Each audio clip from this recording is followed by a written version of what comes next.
Good evening, Delaware County. Welcome to Game 3 of the Delco League Finals here from Cardinal O'Hara High School. Brendan Ricciardi here with you. Thank you so much for joining us as Wayne looks to win their 20th Delco League championship tonight as they lead this series 2-0. Meanwhile, Upper Darby is hoping to push this to a Game 4 on Friday night at Devon Prep. Let's get you the starting lineups. Here for visiting Wayne, leading off the shortstop, Cole Lombardo. Ben Milligan, the left fielder, bat second. Chris Schaller in center field will bat third. Jimmy Amplo, making his first start of the series, will be the designated hitter batting fourth. Aiden Fry over at third base will bat fifth. Danny Braslow, the second baseman, bat sixth. Stephen Wells, struggling a little bit this series, battling an injury, moves down to seventh and plays first base. Drew Van Horn in right field will bat eighth, and Matt Kane rounds out the order behind the plate, batting ninth, as they will face Ben Mutz. Now, Ben Mutz might be the most interesting man in Delco baseball. He's cut from his high school baseball team 4 straight years, but just continued to grind. Went to Delaware County Community College, made his way to Penn State Brandywine, and he's been a real fixture for this Upper Darby playoff rotation here. He threw 135 pitches last week in their Game 4 semifinal win over Aston Valley. Can get a little wild at times, but he's going to go deep into the games. You might have seen from that first warm-up throw right there.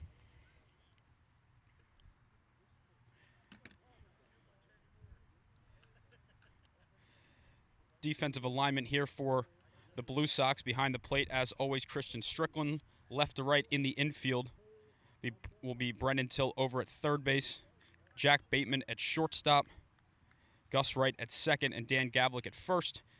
And then Adam Fine in left field, Sammy Berman in center, and Jake Verbitsky in right. First pitch here to Cole Lombardo will miss way upstairs. Lombardo, shortstop for Wayne, just finished up a great career over at Garnet Valley. He will be heading to St. Bonnie's in just a couple weeks here. Shout out to his father for sponsoring tonight's game with the Primo Hoagies Exton. Primo Hoagies tray behind the plate. He's going to take another one upstairs. Ben Mutz, you're typically going to see about 3 pitches from him, fastball, slider, and something that he hasn't really decided whether to call it a splitter or a changeup yet, but he's going to throw that inside to lefties and have it catch the inside part of the plate as Lombardo now ahead 3-0.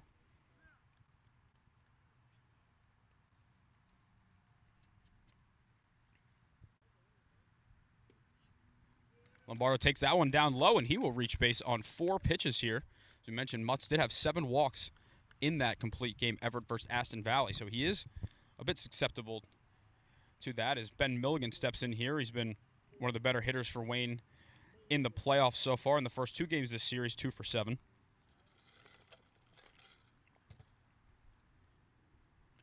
Milligan, one of many Milligans to play Strathaven baseball over the last couple years. His brother Sam got the legacy going, was a member of their state championship runner-up team.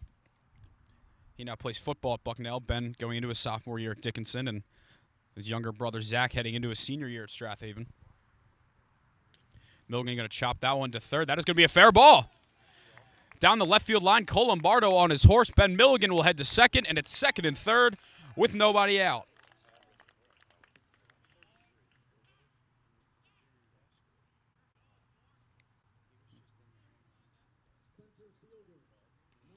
Chris Schaller steps to the box. He's another Garnet Valley alum, 1 for 6 in the series so far. He's finished an excellent season at the University of Richmond. One of the better 5-tool players in the league. He can really do it all. First pitch, he takes that one down low.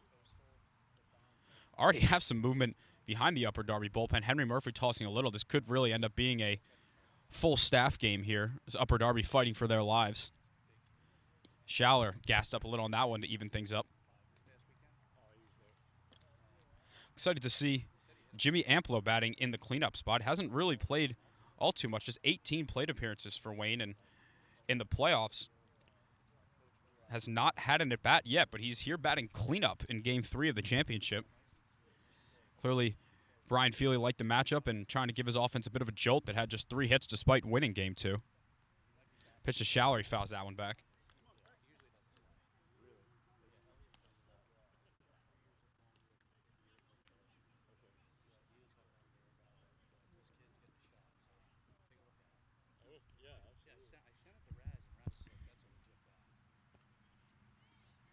Second and third for Schaller. He puts a good charge into that one out to deep right center field. Jake Verbitsky going back to the track. He looks up. How you doing, baseball? Chris Schaller leaves the yard, and it's an early 3-0 lead here for Wayne. What a great piece of hitting by Chris Schaller to take that one the other way, and had enough power to leave the yard. It looked for a second like Jake Verbitsky might have a beat on it, but he ran out of room, and it's 3-0 Wayne.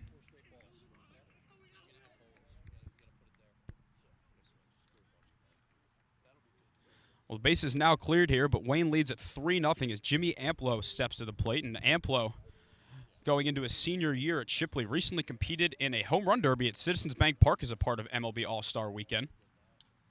Fouls that first pitch back.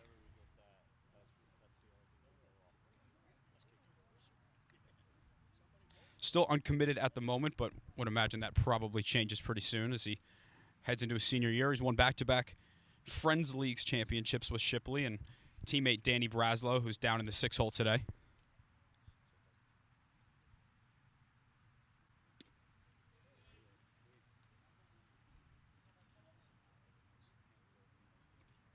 See Henry Murphy throwing on the mound a little bit.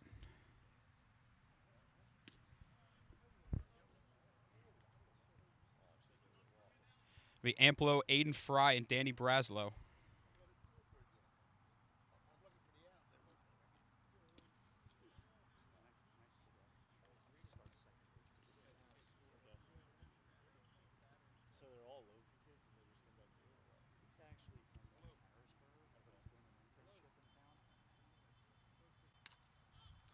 Amplo hits that one tailing down the left field line. Looks like it's going to be out of play.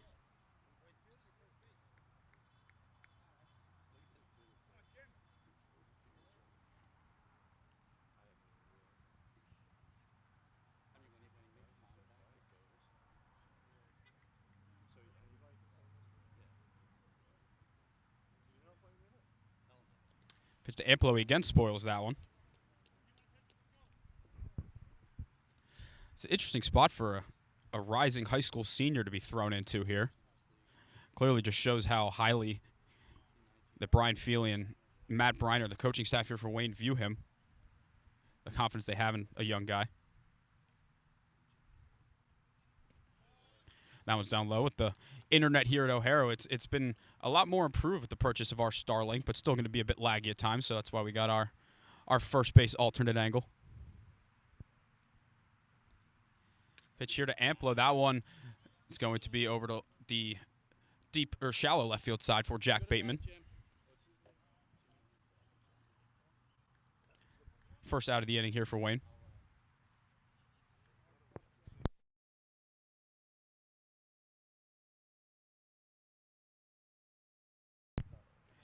Aiden Fry steps in. He was not here for Game 2, but he was 1 for 3 with the game-winning RBI double.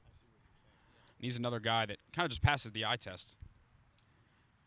Played a little bit for University of Delaware, now over at St. John's, was in the Super Regionals at Tuscaloosa this year. After his St. John's team won the Tallahassee Regional against Florida State.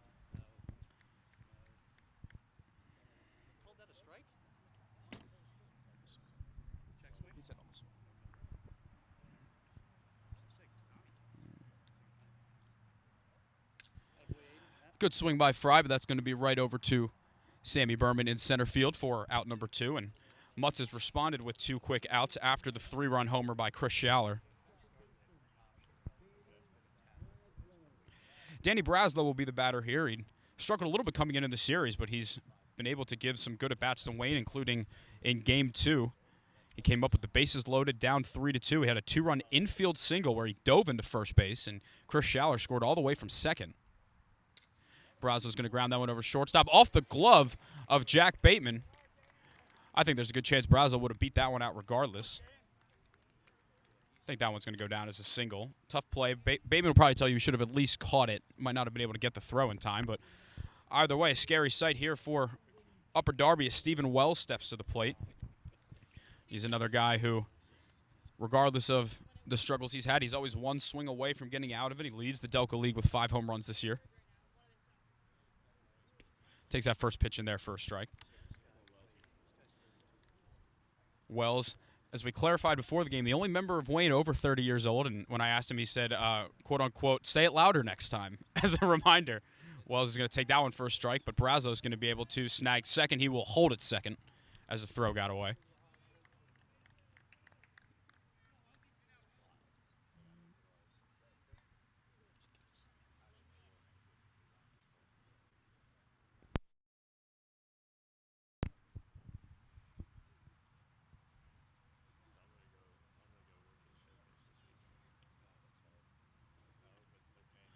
Nothing in two to Wells. That one's going to be the dirt. Christian Strickland able to pick that one off the dirt to keep Braslow at second base.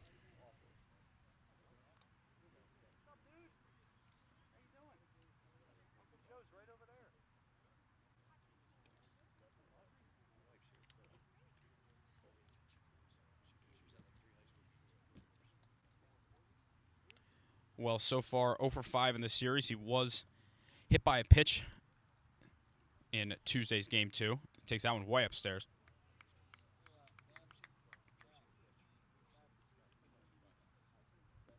Drew Van Horn, Matt Cain due up to round out the lineup.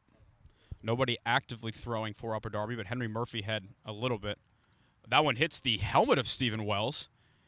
Looks like he's going to be all right. I believe Wells has a very specific brand of helmet he uses. He once told me he drove all the way up to the border of Canada to pick up the specific model of helmet he uses. Looks like it came in handy there. He shook that one off pretty quickly. Be first and second here for Drew Van Horn. Wayne loading the lineup up with lefties today. Drew Van Horn, another member, I should say former member of the Garnet Valley Jaguars. He plays his college baseball at Misericordia, was a member of their 2024 national championship team, the first in school history. So Wayne looks to blow this open here early. That one's going to be in the dirt. Both runners are going to advance, and Wayne a single away from potentially taking a 5-0 lead early.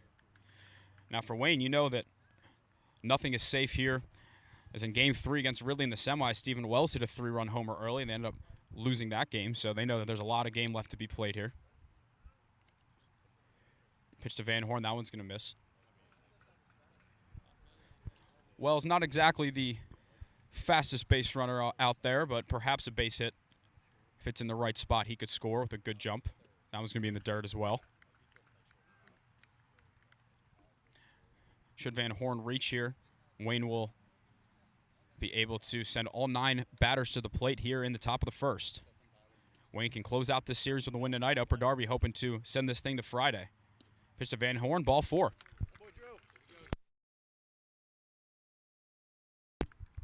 Big opportunity here for Matt Cain with the top of the order and Cole Lombardo due up next.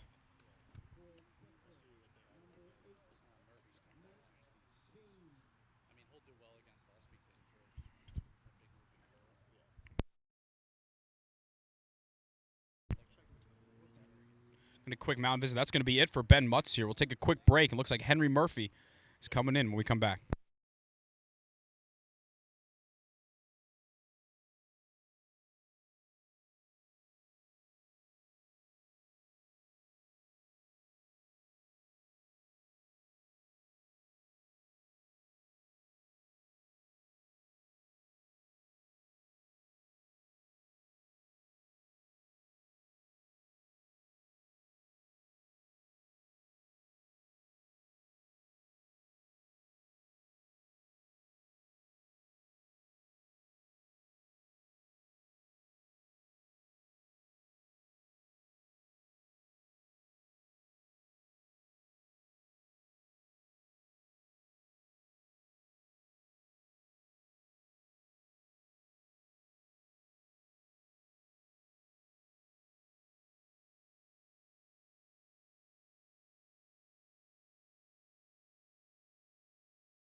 Henry Murphy will take over on the mound here for Upper Darby. He's thrown 10 in the third innings so far this season with a 1.36 ERA. He comes into a tough spot here. Bases loaded.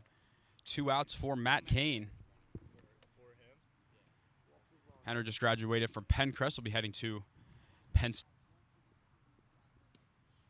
That one misses just a bit upstairs. We're working on getting that behind the plate shot back, but as we've mentioned plenty of times, internet here not always the friendliest.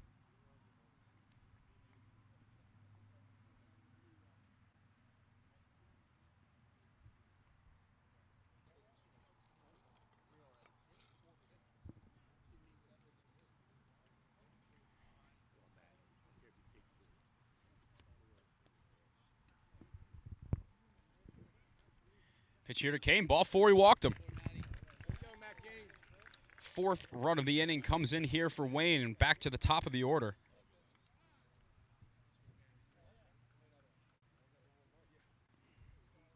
It's already 3 walks for the Wayne lineup here. Christian Barnes will come in to be the courtesy runner.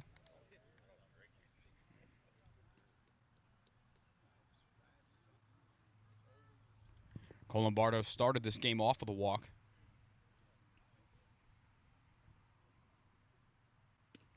Takes that one down the chute.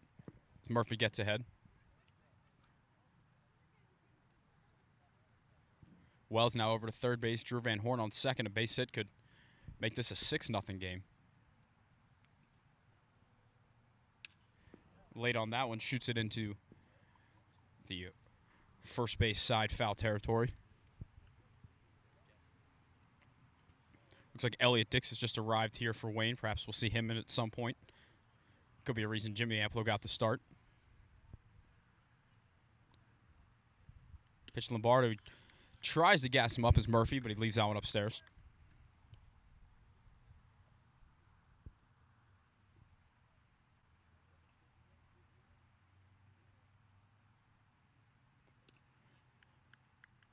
That one, I think Lombardo trying to maybe say it hit him. Had an interesting reaction there. Either way, I believe it was a little bit upstairs.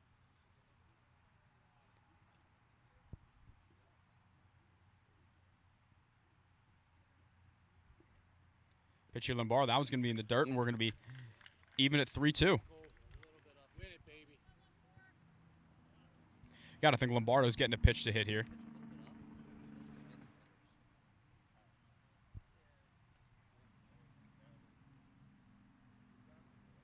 The 3-2 pitch coming, he spoils that one. Lombardo, a tough strikeout.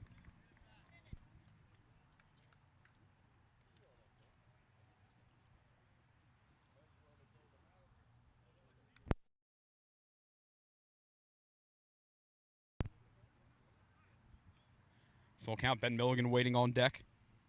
Had a double earlier in the inning. 3-2 pitch, fouls it back once again. Maybe that'll knock our home plate camera back into having internet. Probably not. I'll go check it after this inning.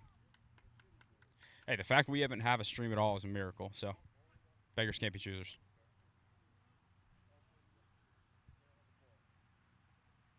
Another full count pitch to Lombardo. He fouls that one back.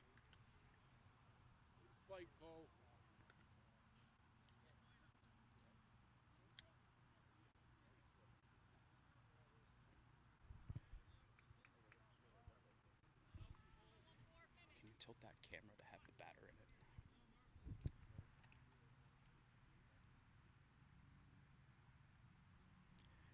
Pitch Lombardo, ball 4. Well, I think it hit him. Either way, another run going to score here. It's 5-0 Wayne.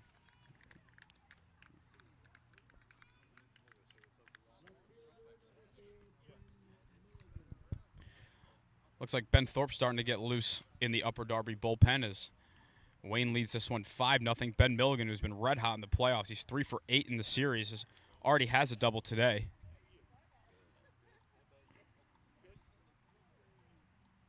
Milligan's going to take that one a bit upstairs.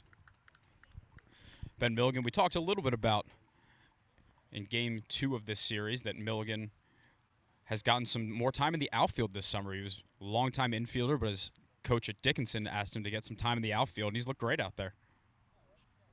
Milligan's going to ground that one up the middle. That's going to be a base hit. Drew Van Horn will score. Christian Barnes rounding third. He will score. It's 7 runs here in the first.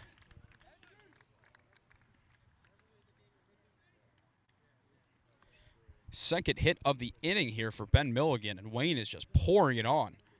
Their offense, despite being up 2-0 in the series, hadn't really got going. You can say that about both sides. Chris Schaller hit a 3-run homer in his first at-bat.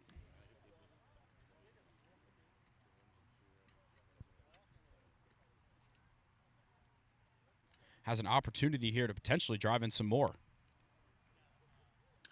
Swings at the first pitch, grounds it to third base. It's going to be knocked down by Brendan Till, but he had no play there. It'll be an infield single. Perhaps an error. Took a bit of a weird hop, but, I mean, he wouldn't have got the out at first. Jimmy Amplo, the batter, he flew out to shortstop in his first time up.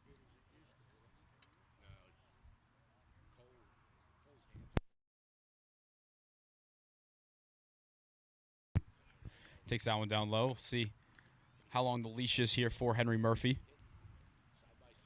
We know Ben Thorpe is able to give some distance as well in the game.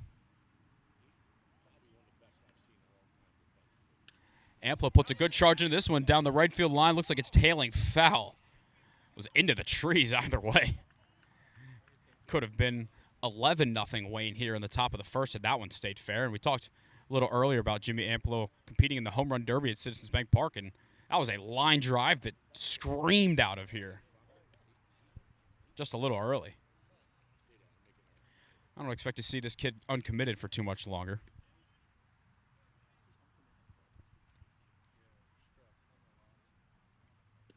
He's going to take that one in there for a strike. Now down 1-2. He's got good speed all around him on the bases. Ball in the gap. Chris Schaller can score with ease.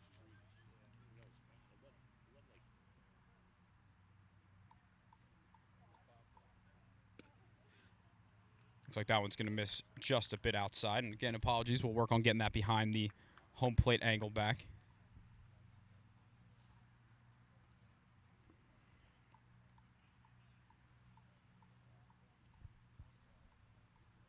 Amplo, good job spoiling that one.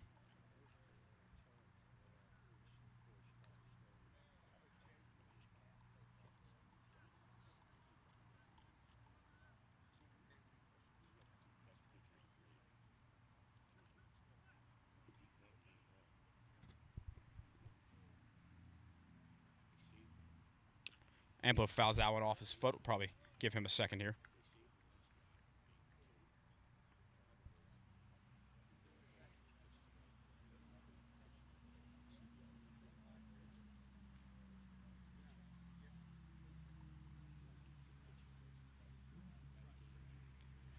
I believe 2 years back, Jimmy Amplo, as just a freshman, had the walk-off sac fly for the Interac and Independence in the Carpenter Cup at Citizens Bank Park. That was their first championship in the Carpenter Cup. That was going to be way upstairs, and the count will remain 3-2. Upper Darby still has yet to come to the plate here, but already going to be chasing 7 runs.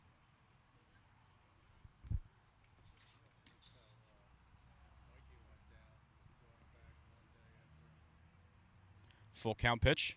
That one's grounded, foul to first base.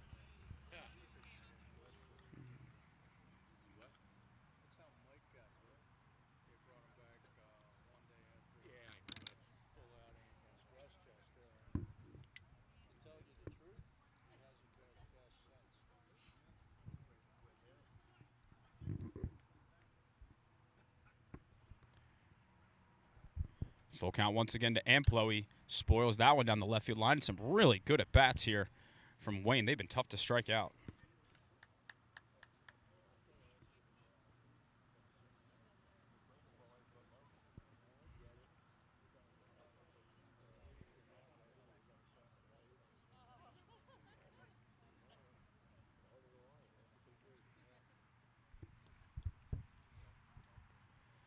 Pitch here to Amplo. Ball 4. He walked him. Ben Milligan rounding third. He is thinking about going home, but he stops in his tracks. 8-0 Wayne here in the top of the first. In the series combined in the first two games, there were just 10 runs. A little similar to last year, where in the first 4 games of the championship series, there was a total of 6 runs scored, and then the final game of the series was 8-6, of course. Looks like that's going to be it for Henry Murphy. We'll take a quick break here. We'll tell you a little bit about my good friend Ben Thorpe when we come back.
Ben Thorpe will take over on the mound here for Upper Darby, trying to stop the bleeding a little bit. He's thrown 12 1/3 innings for the Blue Sox with a 1.70 ERA this summer, 9 strikeouts to 5 walks. You can also hear him, of course, on the Delco Baseball Now podcast.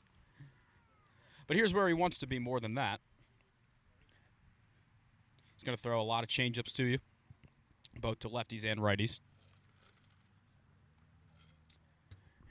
His day will begin by trying to retire Aiden Fry and get Upper Darby out of this disaster first inning as Wayne leads at 8-0. Aiden Fry 1 for 4 in the series so far. He's got Ben Milligan on third base, Chris Schaller on second, and Jimmy Amplo on first. First pitch to Fry, that one misses a bit low and away. It's a very quiet Upper Darby dugout, and for a team that has made the championship 6 years in a row, they've won the last 2. This is uncharted territory for them of late. You can see the 3 banners going around the fences here at O'Hara. And Fry puts a good swing onto that one into left field, going back to the track, to the wall, off the top of the wall. Jimmy Amplo will be held up at third, but 2-run score. It is 10-0 Wayne here in the top of the first.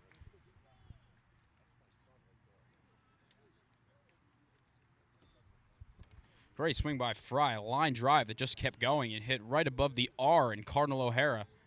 I should say the second R. The first R in O'Hara, the only R in O'Hara. Danny Braslow steps to the plate here with the opportunity to extend on this lead. And certainly can't say I saw this one coming today.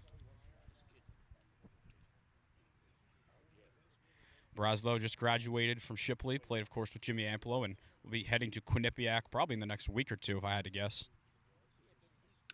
He's going to ground that one over to second base. It's going to be fielded by Gus Wright and thrown to first for the third and final out. But what an inning and what a statement here for Wayne. They take a 10-0 lead to the bottom of the first when we come back.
Back here for the bottom of the first inning. Well, Upper Darby has a long way to go, but we'll tell you how they're lining up to try and do that. Leading off in left field, Adam Fine. Sammy Berman, the center fielder, bats second. Dan Gavlik over at first base bats third. Anthony Kelly will be the cleanup hitter and designated hitter. Brennan Till, the third baseman, bats fifth. Gus Wright over at second base will bat sixth. Jake Verbitsky in right field bats seventh. Jack Bateman, the shortstop, bats eighth, and batting ninth, the catcher, Christian Strickland. And they will take on Blake Havertine. Blake recently just graduated from Radnor High School. He will be heading to Franklin and Marshall University in Lancaster in just a couple weeks here. It's going to be the first time probably in his life that he's not sharing a dugout with his twin brother, Austin. Blake's second on the team with 31 and 2/3 innings pitched. He has a 3.80 ERA, 30 strikeouts to 13 walks as Adam Fine gets things going. Now, if you want speed, Adam Fine is your guy. He's stolen 42 bases this year, which is twice as many as anyone else in the entire Delco League. Nobody else in the league has over 20. So I think it's a combination of both his speed, his instincts on the bases, but also more than anything, his availability to show up every game. And he lines a base hit into right center field to get the day started for Upper Darby on offense. And if recent trends hold, I think we might see him on the move, but also trailing 10-0. Maybe not the best idea to get thrown out stealing. Sammy Berman will get things going. He was a little late to game 2, so he only got a pinch hit opportunity for the Blue Sox. He's really been the bread and butter for this team over the last 5 or 6 years. I don't think it's a secret that once he joined the team, Upper Darby's been in the championship series every year since then, and he takes that one a little bit upstairs. Berman in this series so far, 1 for 4.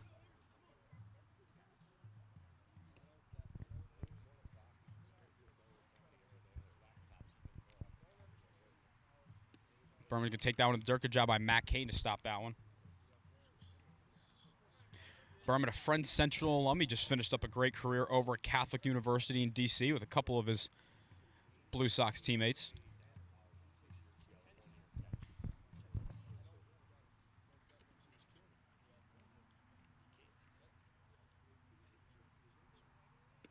Big swing and a miss. Havertine blows one by him there.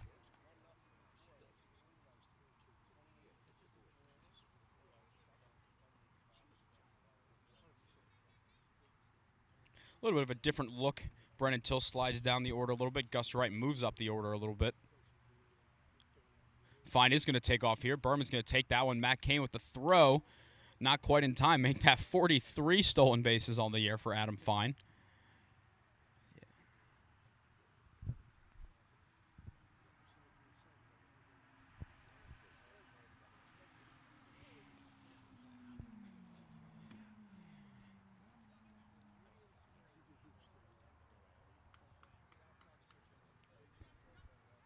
I believe the count is 3-1.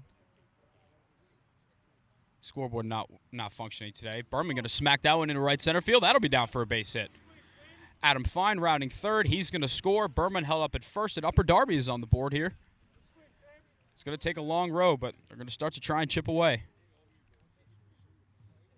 Back-to-back singles to lead off the game here in the bottom of the first for the Blue Sox.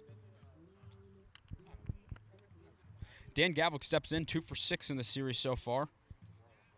Only, to my knowledge, member on the field over 40 years old. Still playing great baseball. Hit over 500 in the regular season. Had a big 2-run single off Luke Zimmerman in Game 2. Upper Darby scored 3 runs in the top of the third to take a 3-0 lead, but then Wayne rebounded for 4 in the bottom of the third.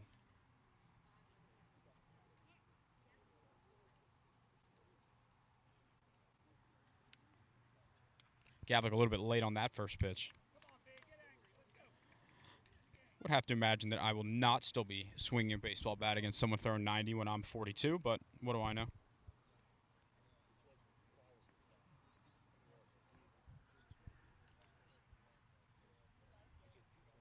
Gavlik checks his swing. I think he went. We'll double check. Yes, he did. Thank you to my mother for letting me know that the sound sounds great at home. The camera behind the plate is still a little choppy, I think. Oh, and it's also been hit by a foul ball, so we'll fully reset that one after this inning.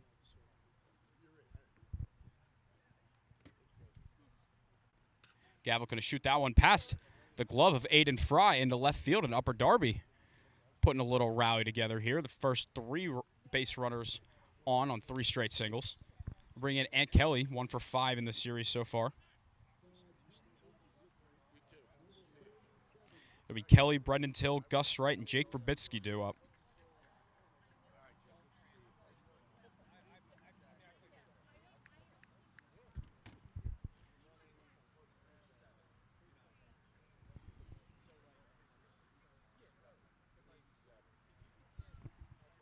First pitch here to Kelly.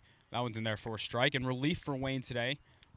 We would expect to see a combination of Tommy Bradley. I see Mike Valente in the dugout today. Perhaps we could get him on the bump, who has not thrown for Wayne, I don't believe, in the playoffs yet. Definitely not in this series. Kelly's going to ground that one over to second base. Danny Braslow only plays to throw to first. Nice play up the middle there. It was in a bit of a weird spot where Colombardo was shaded over, couldn't get to second, so they take the easy out.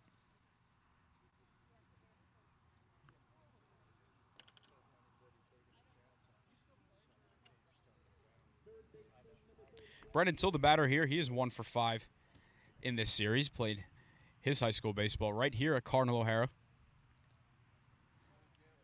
Now going into his sophomore year at LaSalle University. First pitch at the knees for a strike. Didn't play too much as a freshman for the Explorers in their first season back, hoping to get his role expanded a little bit.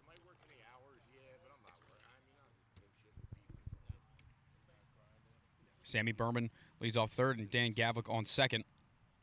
Pitch to Till, similar spot, missed that one a bit low.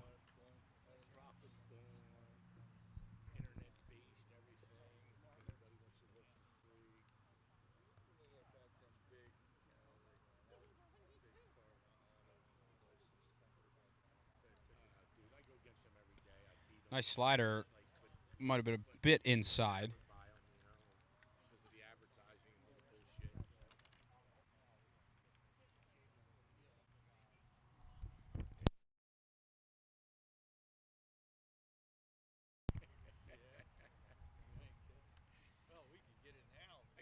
Pitch to Till, that one's going to be hit over to third base and past the glove of Aiden Fry. Sammy Berman will score, and it gets past Ben Milligan. An error allows Brendan Till to get to second base, and it's 10-2 with 2 runners in scoring position here, with still just 1 out. 10-3, what did I say? I believe 10-2.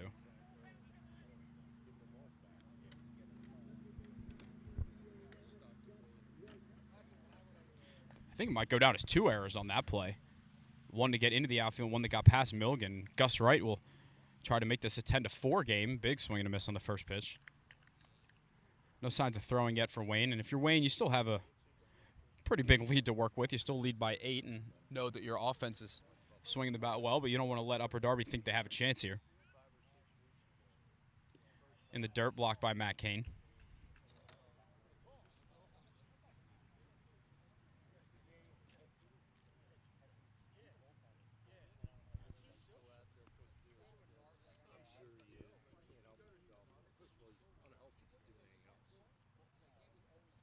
That one up and in here to Gus Wright, who played his high school baseball over at Lower Merion, another member of that Catholic University team.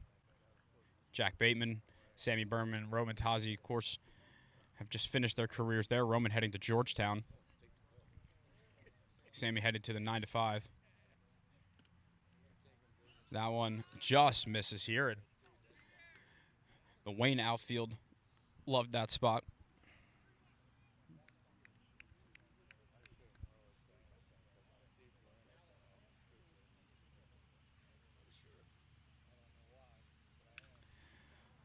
Wright's going to pop that one up to get the count full, and it's already 6:24 here. Cardinal O'Hara could be in for a long one. I don't believe, to my knowledge, that playoff games would have a mercy rule, because anything can happen. So I would have to imagine we're playing 7 here. Pitch to right, swing, and a foul tip hung on by Matt Kane for the second out of the inning here for Wayne, and Jake Verbitsky will look to keep this inning alive. Verbitsky, who spent a couple seasons playing for Wayne and wanted to go somewhere he could get a little bit more of an opportunity. He's playing all around the field here for Upper Darby. Verbitsky 0 for 4 in this series, but had a huge semifinal. His home run in the top of the 6th in Game 4 at Aston Valley sent Upper Darby to this spot. He'll look to cut the lead to 10-4 with a base hit here. That one going to be in the dirt. Matt came in a brick wall behind the plate so far.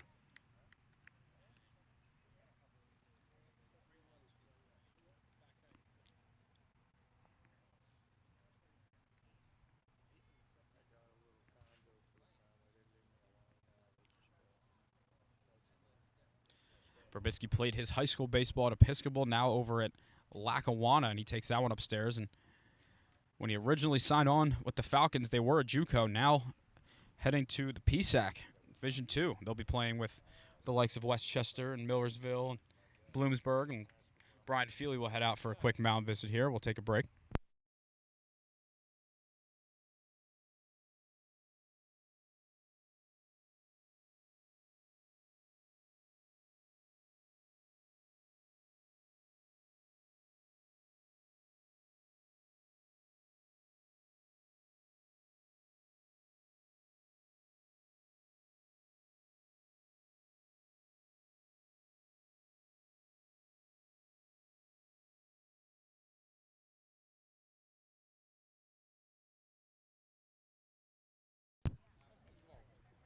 Just a quick mound visit to slow things down for Blake Haverty. No signs of movement yet for the Wayne bullpen.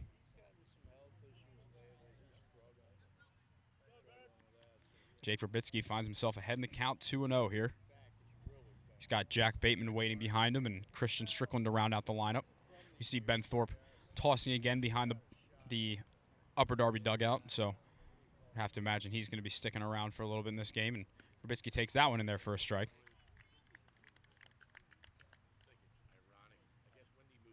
Wayne put 10 on the board in the top of the first. Chris Schaller hit a 3-run homer. Aiden Fry hit a big 2-run double off the wall.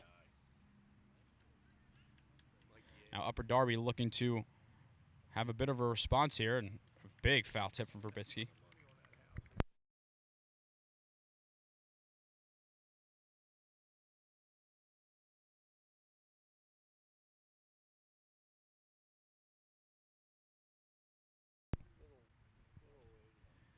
Two and two here to Jake Verbitsky.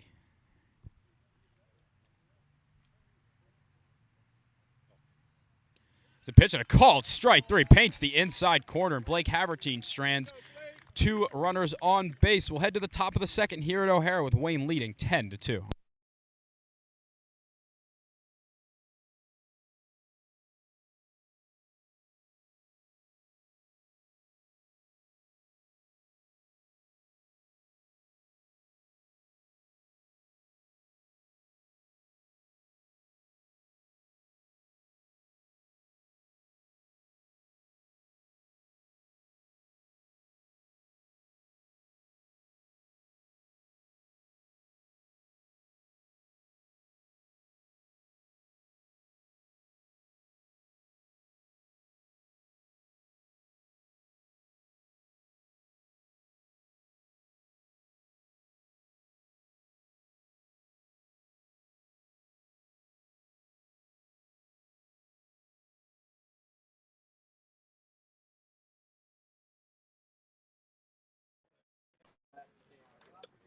This horse.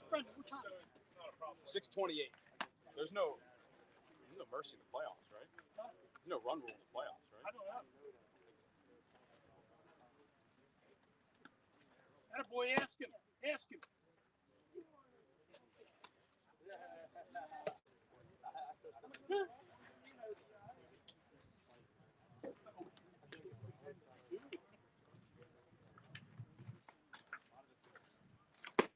Check that the accurate score is 10-2 in favor of Wayne.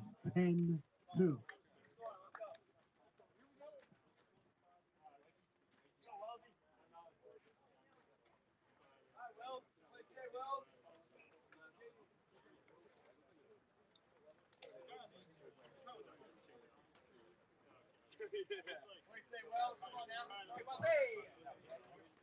Stephen Wells, 37.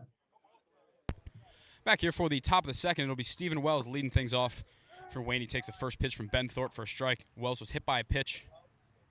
his first time up. I'm going to let that camera settle in for a sec behind the plate here. Got smoked by a foul ball. Pitch to Wells. That ball is tattooed into left center field.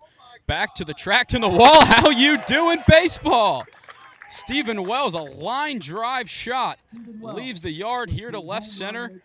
And it's 11-2 Wayne.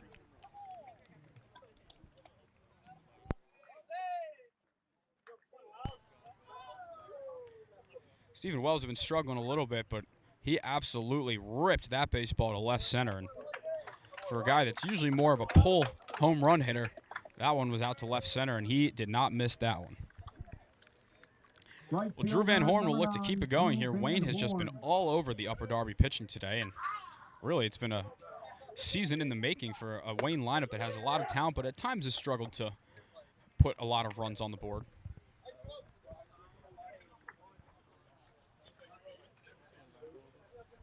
We're going to let that camera try and settle, and sometimes you have to let it sit for a little to get calibrated. Van Horn's going to take that one upstairs, and at this point now, every single player on Wayne has reached base at least once here in the top of the top of the second. Cole Lombardo, Ben Milligan, and Chris Schaller have all reached base twice, as Van Horn will take that one for a strike.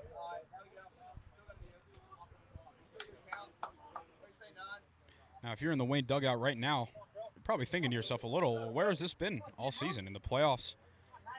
Against Ridley in that 5-game series, there really weren't many offensive slugfests from Wayne. Wayne scored 0 in game 1, 5, 5, 1, 3, and then 4. But this is a lineup that's really just starting to find its groove. I guess a little late in the season to be humming for the first time like this, but now find themselves up 11-2 here. We do not know for a fact. I didn't want to ask too loudly to disrespect any Upper Darby players. I do not know if there's a mercy rule in the playoffs. My gut says no, but I do not know, and I don't want to ask. I'll have to ask an umpire because I don't want to ask any players. As Van Horn hits that one into shallow left field, that one's going to be right at Adam Fine for out number 1.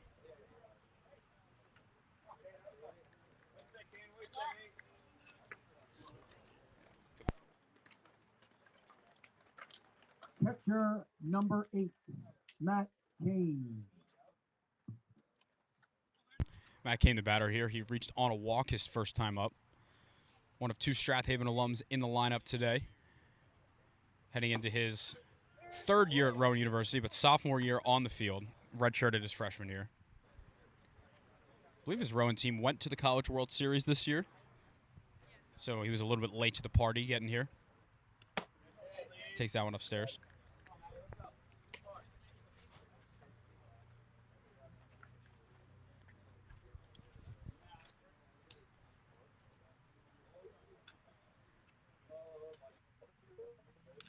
Kane's going to ground that one. Ben Thorpe. Nice little reflexes there. And he skips that one over to first base for out number 2, and that ball kind of caught him.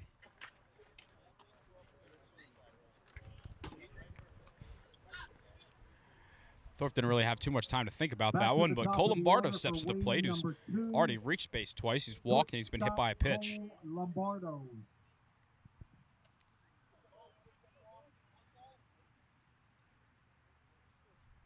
Takes that first pitch to letters for a strike.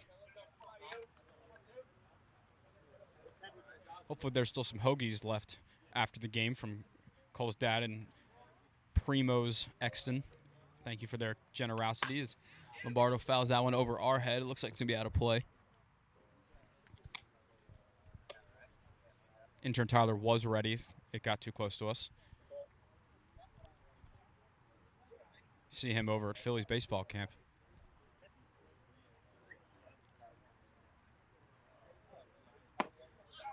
Looks like that one missed just a bit outside for Lombardo. The top of the order so far for Wayne today. 4 for 4 with a walk and a hit by pitch. So right now, I think there's some good candidates for Finals MVP. I think Chris Schaller, I think Ben Milligan are probably the top 2 bats that you could consider. Lombardo's going to take that one for a called strike 3.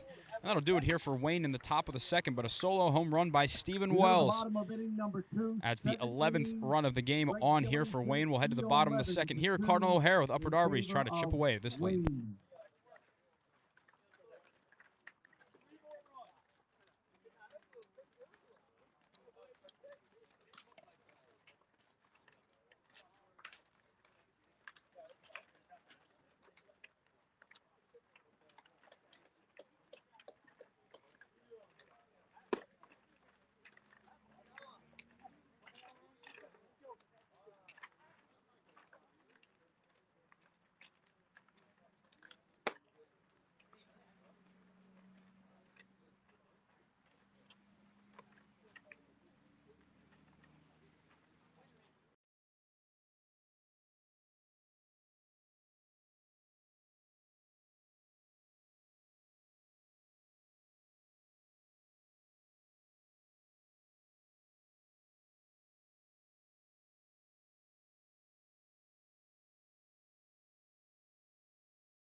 Back to Cardinal O'Hara here for Game 2. Jack Bateman will lead things off against Blake Havertine. First pitch he takes for a strike. Bateman was 2 for 2 in his first start of the series in Game 2 at Devon Prep.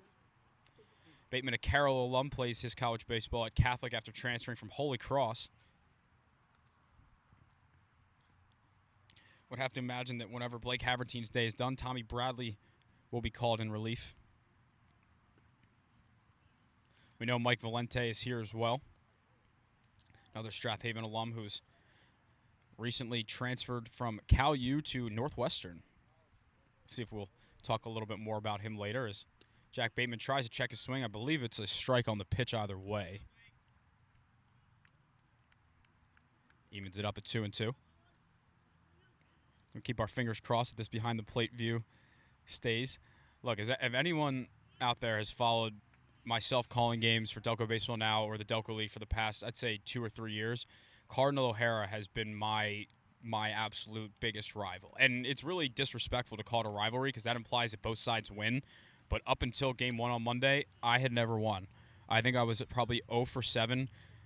If we even got a stream off the ground, it just crashed and burned. So shout out to Starlink Wi-Fi for helping us get off the ground here. I don't know exactly how it works. Apparently it shoots into the stars and that redirects somewhere else. As Jack Bateman puts a good charge into that one, but it looks like Chris Schaller has that one sized up in center field for the first out of the inning.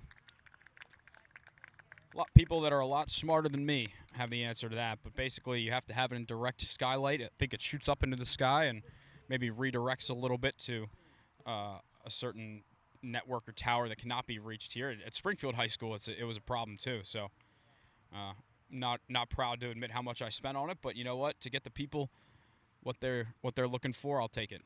Christian Strickland steps in the box. He takes that first pitch for a strike. He's been a stalwart behind the plate here for the Blue Sox over the last decade. I'd say that he's probably caught north of 95%, 90% of the Blue Sox games the past, call it 8 or 9 years. Got some bees coming around us here down the first base line at Cardinal O'Hara.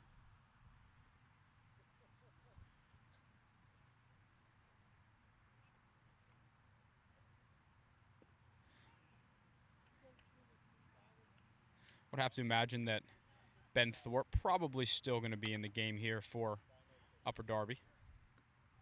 Outside of that home run to Stephen Wells, retired the next 3 hitters he faced. Pitch to Strickland. That one's going to be grounded over to Colombardo. I was going to handcuff him a little bit and get into center field for a base hit.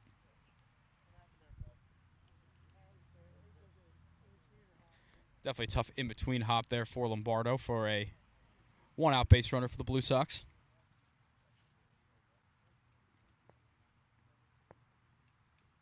Back to the top of the order here for Adam Fine. He singled his first time up. Upper Darby had 3 straight singles to start the game off.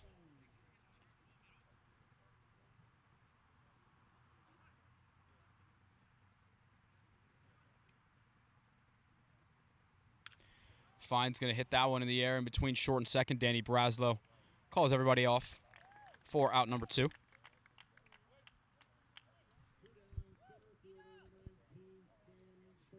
Sammy Berman steps in, 2 for 5 in the series so far. Was catching up with Sammy a little bit at the one of the semifinal games and just talking to him a little bit about how now that he's out of college, it's definitely a bit tougher just to stay in the groove of things. You're not really necessarily hitting every day, you know, when you have your normal job and everything. It's just a bit tougher to be quite as sharp, but he's definitely swung well in the playoffs so far. Didn't play quite as much in the regular season, but had himself an awesome career at Catholic, won a landmark championship in 2025 with a lot of the guys in his dugout over there. Got the chance to play with some of his brothers. His brother Alex on the 2025 and 2021 Blue Sox championship teams. I was going to catch the outside corner here to Berman.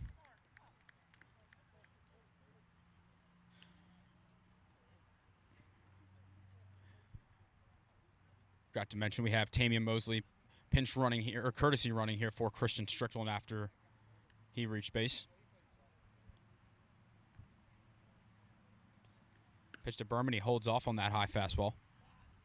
Berman turning himself into a bit of a content creator like his brother Alex. Sammy Burns on Instagram, starting to make some pretty funny skits out there.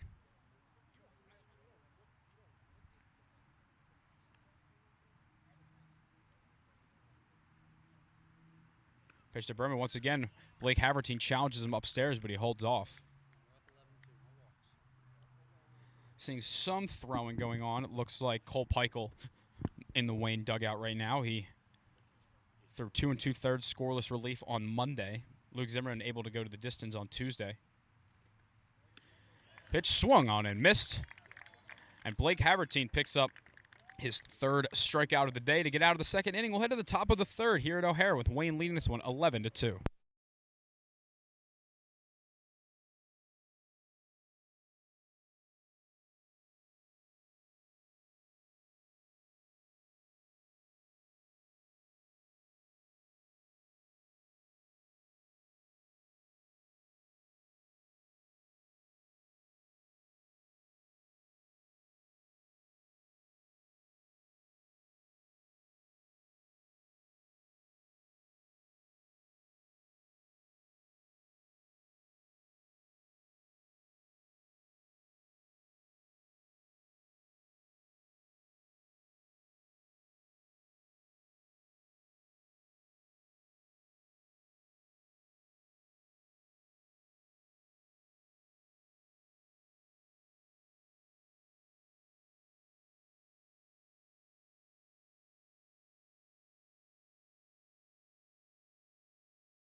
Two, three, four coming up here in the order for Wayne, Ben Milligan, Chris Schaller, and Jimmy Amplo. And we talked about the top of the order has been on fire for Wayne in this game so far. Ben Milligan and Chris Schaller are combined 4 for 4 with a double, homer, and 2 singles. Milligan himself a double and a single. Ben Thorpe heading out for another inning of relief here. Way back the top of the 1st, Colombardo walked, Ben Milligan doubled, and Chris Schaller homered off starter Ben Mutz. And he didn't make it out of the 1st, and Henry Murphy came in, and he didn't make it out of the 1st. It's been Ben Thorpe since then, looking to limit the damage. And outside of a solo homer by Stephen Wells, Thorpe's been pretty good at trying to stop the bleeding here for the Blue Sox, who will need to put up 10 unanswered if they want to win their 3rd consecutive Delco League title. Ben Milligan grounds that one foul down the 3rd baseline. Great crowd on hand here at Cardinal O'Hara up the 1st baseline. Good place to watch a game. Maybe not quite as good as the stadium seats at Devon Prep, but good place nonetheless. Got some cars parked out in left field as well. The way Wayne is swinging, they are in jeopardy over there. Milligan a little late on that one. We're keeping an eye on the phone camera behind the plate. We know it'll be a little glitchy at times, but I still think that's better than the first base up the line camera. Again, I'm calling this a win that we've solved O'Hara at least for a little bit. Ben Milligan spoils that one, hopefully not towards my car. I once played with a teammate in Nether Legion back in the day, Ryan Meyer, who actually hit his own side mirror with a foul ball, and you could just hear him in the dugout or hear him at the box being like, "Are you kidding me?" But I guess at the end of the day, it is better than hitting someone else's. Ben Milligan chops that one over to 3rd. Brennan Till has it on the run. Throws to Dan Gavlik. It's going to be in the dirt. It's going to get through his legs. It's going to come into our booth. And Milligan's going to head to 2nd base. I guess one of us should probably get that. I don't know. I think it went through the fence, actually. Should go down as an error on Brendan Till there.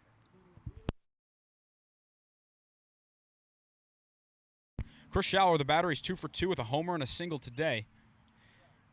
He was 1 for 6 coming into the game tonight, so now 3 for 8. And with no clear MVP favorite, Schaller certainly has the opportunity with a big game today to steal that. He also scored from second on an infield single for the go-ahead run in the last game. I think that one might have hit the knob of the bat. Schaller not really protesting. Sounded for a second like he got him in the hands. I think he would have been in a little bit more pain than that if that was the case.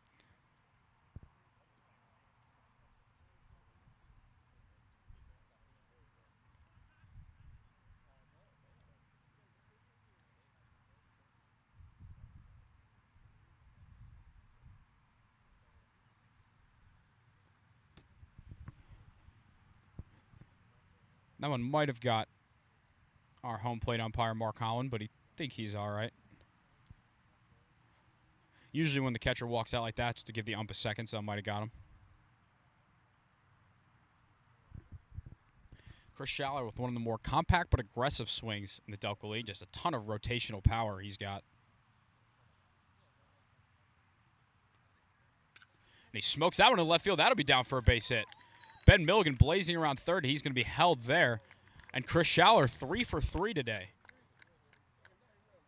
I think he could potentially have an MVP favorite here, especially setting the tone with that 3-run homer in the top of the first. I don't know if I have a vote, but if my boss, Nick DeCombe, Delco League Commissioner, has me give him any input, I'll be sure to add Chris as an option.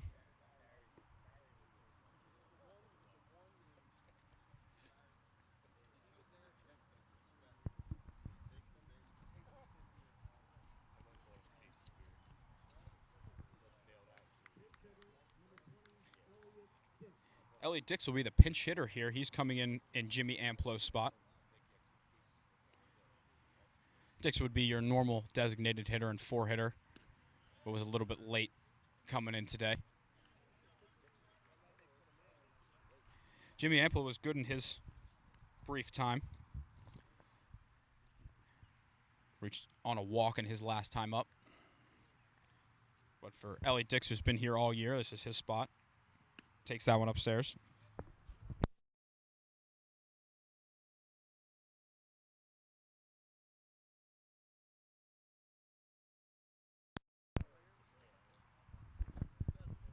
Elliot Dix had a great bases-loaded walk, and he smokes that one into right field. That'll be down for a base hit. Ben Milligan will score. Chris Schaller heading around second. Looks like he's going to be held there, and Elliot Dix, in his first at-bat of the day, makes it 12-2 Wayne.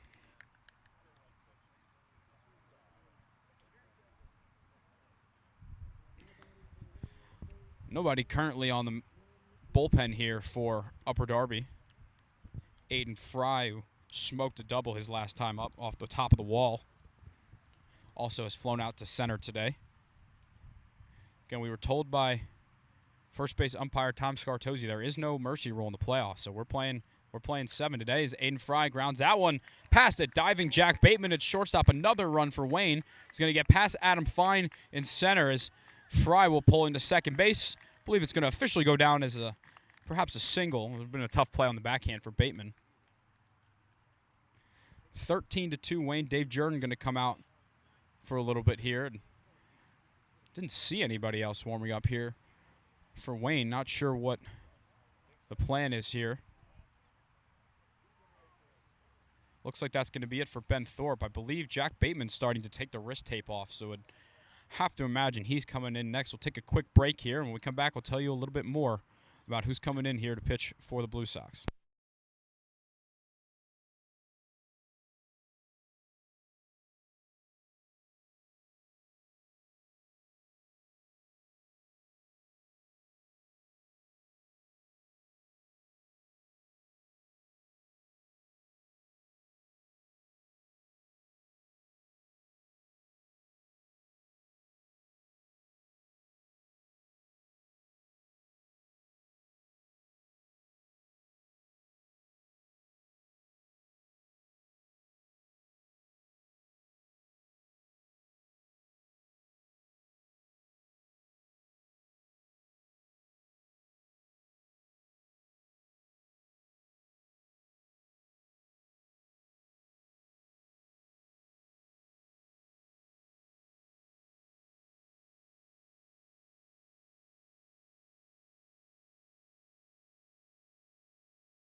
Jack Bateman will take over on the mound. He's thrown just 4 1/3 innings for the Blue Sox this summer with a 1.62 ERA. He pitched back in his time at Carroll, but now over at Catholic University, just a hitter over there, but is going to try and do what he can to limit this Wayne lineup that has been scorching hot today. 13-2 they lead.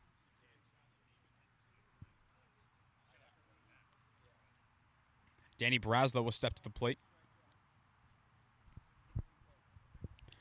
Had a single in his first at-bat back in the first.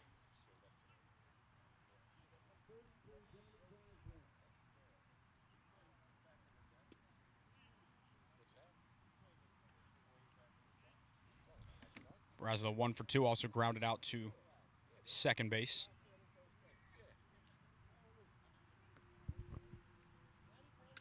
Braslow smokes that one on the left field line. That's going to be down for a base hit. Elliott Dix will score. Aiden Fry will be held at third base. 14-2 in favor of Wayne. Well, if you're sitting at home thinking, I didn't see this one coming, you are not alone in that. For a series that has been very low scoring, for two teams that have had so many close games in the playoffs the last couple of seasons, this one here is a stunner. The series a little bit different than in years past with the way that the fields have been used due to a conflict at O'Hara. Stephen Wells flies out into shallow center field. Looks like it's going to drop for a base hit. Aiden Fry will come home to score for another Wayne run. 15 runs here. I'm in kind of a no man's land. I think you could argue the whole Wayne offense deserves the most valuable player at this point. Anyway, to continue what I was saying earlier, usually the higher seed hosts games 1 and 2, the lower seed 3 and 4, and then back to the higher seed for game 5. But due to a field conflict at O'Hara on Tuesday, it was game 1 at O'Hara, game 2 at Devon Prep, game 3 back at O'Hara, and, well, color me shocked if there is a game 4, but if there is a game 4, it'll be at Devon Prep tomorrow. If Upper Darby scores 14 unanswered runs, I will gladly eat my words, and quite honestly, this game probably would not be finished tonight if that was the case. I think so. Drew Van Horn has a walk and is also flown out to left.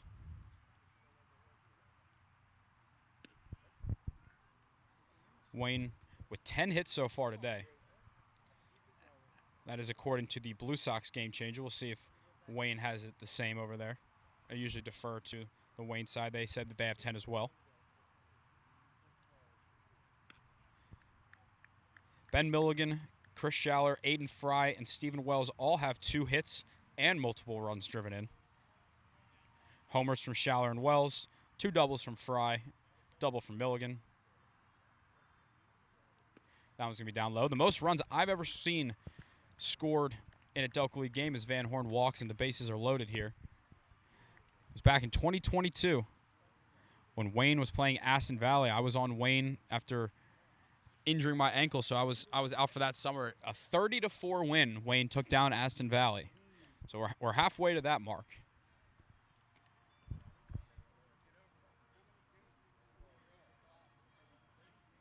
Matt Cain steps in, takes that one low, and for Upper Darby, it did not have Chris Rollins for this series. Matt Hamilton went back to school. Pitching depth is something that's been so good for this team lately, but this year it just was not the way it had been.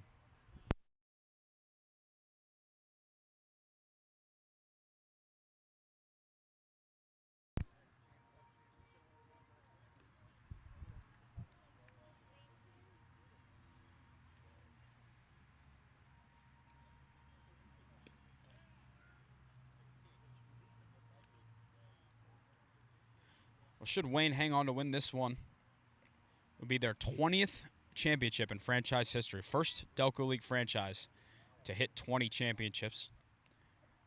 Already number 1 with 19. Second place, Tinicum Air Conditioning Company. The dynasty back in the 1970s. They won 12.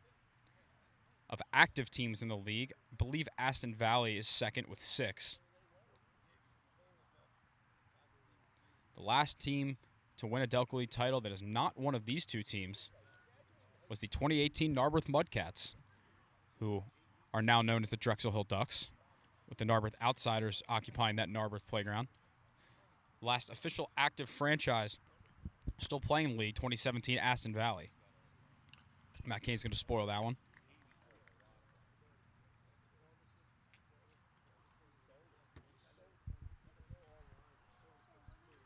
Still just the top of the third with nobody out here. Bases loaded. Top of the order coming up next. It's really been a full lineup on display here. Pitch to Kane, swung on and missed. He got him. First out of the inning here as Jack Bateman picks up a strikeout, and that'll turn it back to the top of the order. As mentioned, every single Wayne player today has reached base at least once, but still a couple searching for their first hit, Colombardo being one of those. 0 for 1 officially, but he has been hit by a pitch and walked, so has reached base twice. Takes that one a bit low. No one currently throwing for Upper Darby, and that could perhaps be because they don't really have anyone left, any true pitchers. Not sure who else we could see position player-wise pitching. Lombardo fouls that one back off our setup.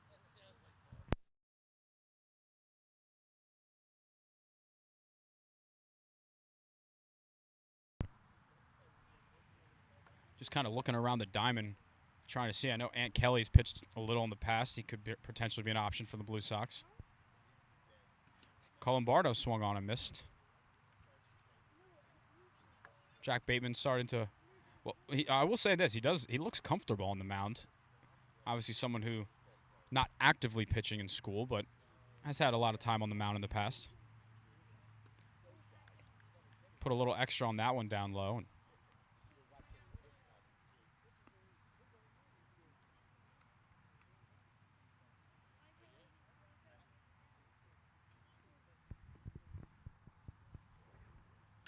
Lombardo chops that one foul. And looking on the Delco League website, one of the tabs on the Delco League website is about the history of the league and about the past champions of the league. And you go back and see some pretty cool names there. Of course, the one and only William Cloud Alexander, winning Delco League championships in 1914 and 16 with Media. As Colombardo hits that one into shallow left field. That one's going to be caught out there by Sammy Berman, and Danny Braslow will hold at third base. Of course, the one and only S. Howard Brinton. We got a lot of first initials here. C. Robert Steele. Looking back, there's been some very interesting champions over the years. El Rancho won a couple in the 1950s. Fazano, which I assume is the Fazano that Johnny Gonzalez, umpire here, works for.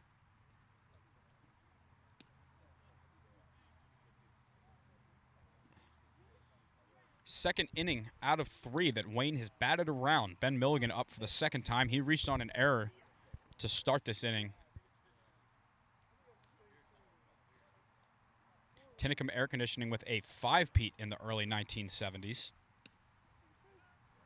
1971, 2, 3, 4, and 5. They also won in 78, 80, 82, and 84. Now, Wayne entered the league in 1986. Since then, they've won 19 championships. That one found out of play. This being 40 years since Wayne joined the league, and if they win this, they'll have won the title in exactly half of their seasons, 20 in their 40 years. Started off with Ted Acedo in 1987. Ben Milligan, that one hits him. Chuck Freeman, who now is the owner of the team, was the head coach in 93, 4, and 5. Also won championships from 2000 to 2002, 2004, 07, 08, 09, 11, 14, 15, 19, 20, 22, 23. And barring an all-time meltdown, looks like that they're going to have number 20 here. As Chris Schaller will bat. He's 3 for 3 today, singled twice, and also has a homer.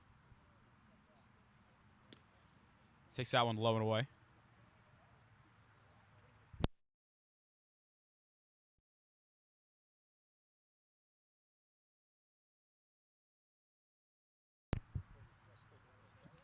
Schaller, player that we're not necessarily expecting to be back here next year. He likely will get the opportunity to play in pretty good college league. Was honestly a little bit surprised to see him here this year, but I believe what I had heard was that his staff at Richmond wanted him to stick around and train for a little bit. Battled some injuries throughout the season, still played really well, but get healthy, get stronger, and at that point it was a little too late for his talents to go to a elite college league, so he's here playing this summer, and we'll see if we get him back next summer.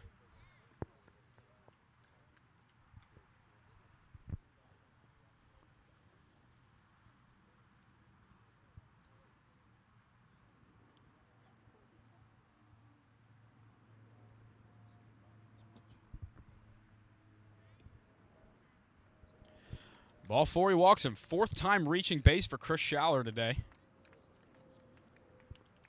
believe by my count now 17-2. This will beg an interesting question as we get deeper in this game, that there's only so much daylight, considering that it's still the top of the third inning here. And you'd think that common sense would say if it gets too dark and it's past 5 innings, the game would be canceled. But it's pretty rare to see a team concede a championship regardless of the deficit. I feel like there has to be some number where maybe the Upper Darby dugout say, hey, maybe we don't want to come back on a Friday night and do this. So Elliot Dix steps in.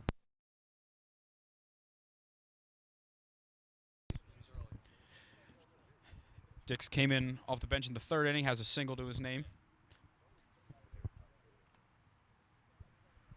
Bases remain loaded with 2 outs. Roman Tazi looks like he's starting to get loose. That one upstairs, Christian Strickland thought about throwing down to third.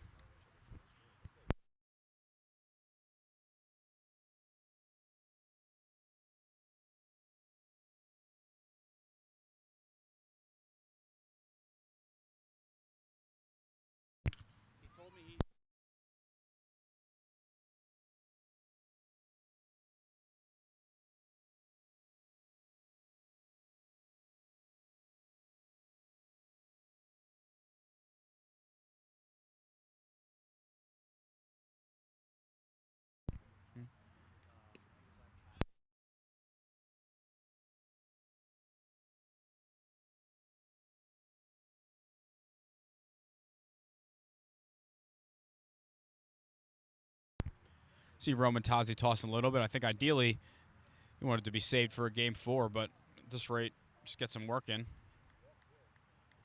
That'll be another walk now. 18-2 here, and it just keeps getting worse and worse here for Upper Darby. Dave Jordan is going to take a quick walk out to the mound, and we'll take a quick break.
Back here for the top of the third, Ant Kelly will be making his first appearance of the season on the mound. Wayne offense just absolutely relentless tonight. I think they might have scored more tonight than all their playoff games combined so far. Kelly, I believe, was told used to be a pitcher in college. That was also about 15 years ago. No, let's get the facts right. He said he was 36, so we'll say that's about 14 years ago. You know, there's some guys who certainly haven't pitched for a long time that you can tell, like, they still have the mechanics and look pitcher-ish. Pitch here to Aiden Fry is going to be laced into left field. That'll be down for a base hit. Chris Schaller will be held at third. And I'm running out of adjectives here.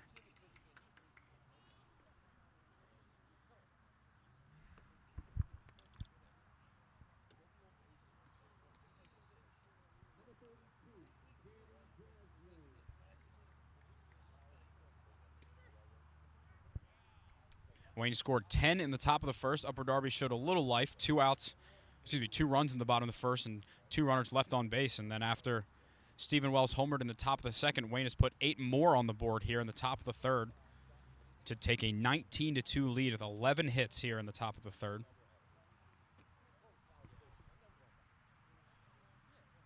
Shout out to Tamian Mosley, courtesy runner for Upper Darby, who has not taken his helmet off on the bench the entire inning, despite Upper Darby not being batting. He's just ready to go at any time. Never know when coach is going to call your number. Danny Braslow has 2 hits today. He singled earlier this inning.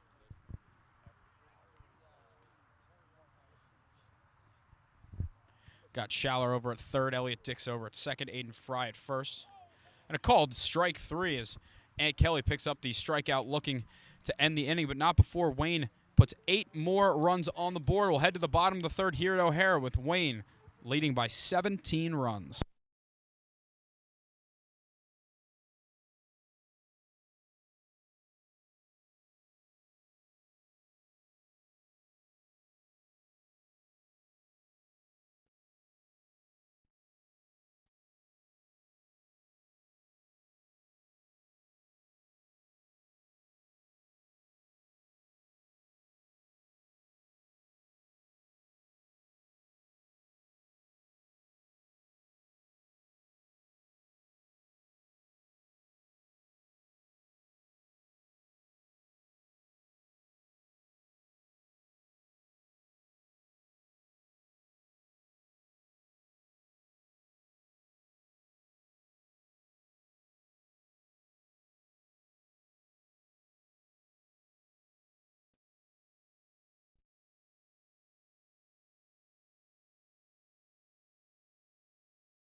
Three, 4, 5 coming up here in the bottom of the third. And to say Upper Darby has a long way to go would probably be a bit of an understatement.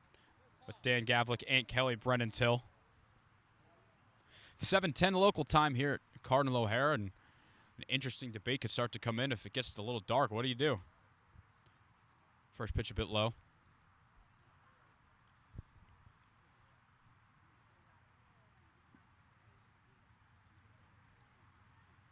Dan Gavlik puts a good drive into that one. Chris Schaller ranging back to the track makes a catch in front of the warning track.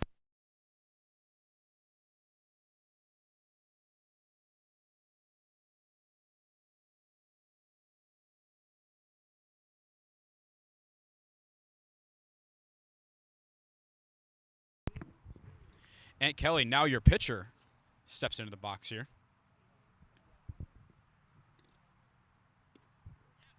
Big swing and a miss. And if I had a finals MVP vote, I think Chris Schaller would get the nod. He's reached base 4 times today through 3 innings and has had heads-up base running. He's been hitting the ball. He's been playing good defense, so that'll be my pick at the moment.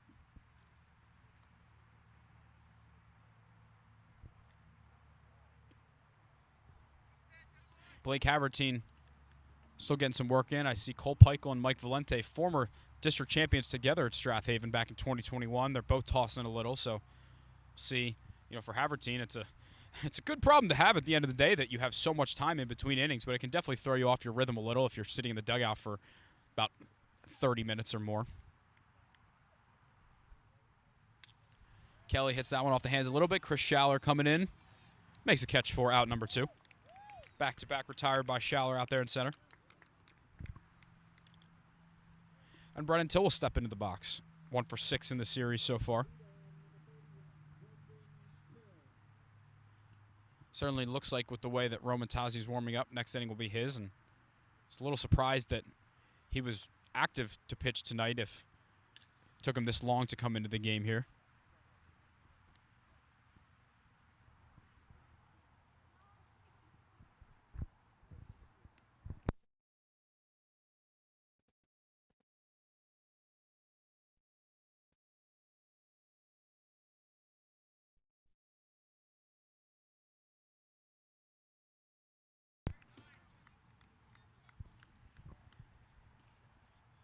See what Blake Haverteen's usage will be today, but I know for high school kid going into college, I'm sure they don't want to tax him too much in a game that's gotten out of hand as Brennan Till spoils that one. Trying to get a couple pitchers some work here. Cole Peichel now out of college, and Mike Valente transferring to Northwestern. I'm sure he'll be leaving the next week or two. Pitch to Till, that one grounded over to Stephen Wells at first. Fields it, flips to Blake Haverteen, steps on first. And a 1-2-3 inning here for Blake Haverteen.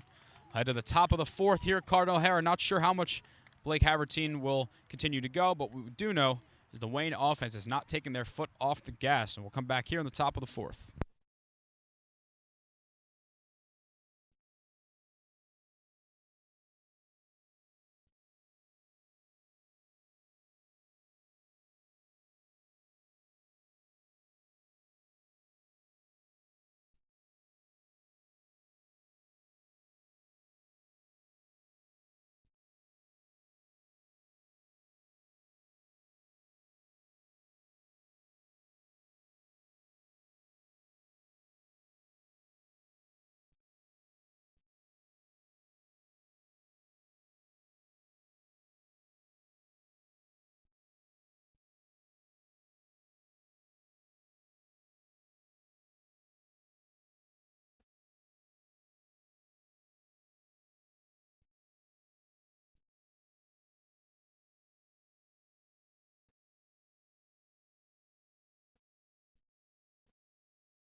Back here for the top of the 4th inning, Roman Tazi will head to the mound. He's thrown 3 1/3 inning this summer. He's not allowed an earned run, 7 strikeouts to 2 walks. Played his high school baseball at Carroll. Spent a couple years at Catholic University, and now will be heading to play Division I baseball at Georgetown. We've seen him a couple times in the area when they play Villanova, if they play Villanova at Villanova.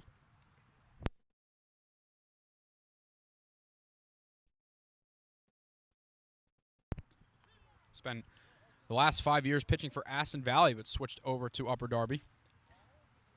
Playing with longtime childhood friend Sammy Berman. Also Catholic teammates Jack Bateman, Gus Wright.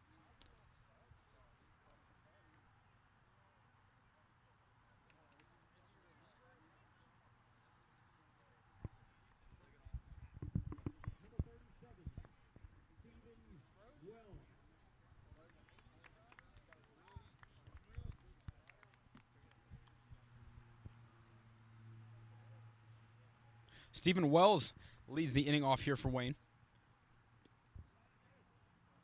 One of two Wayne home runs tonight, Wells and Chris Schaller.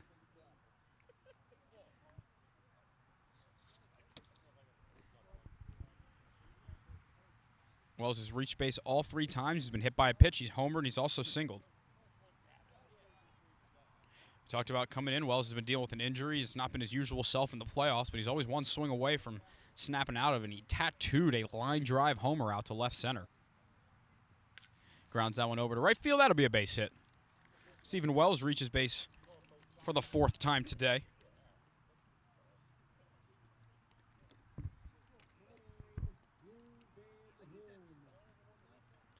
Drew Van Horn steps in. He's walked twice and also flown out to left.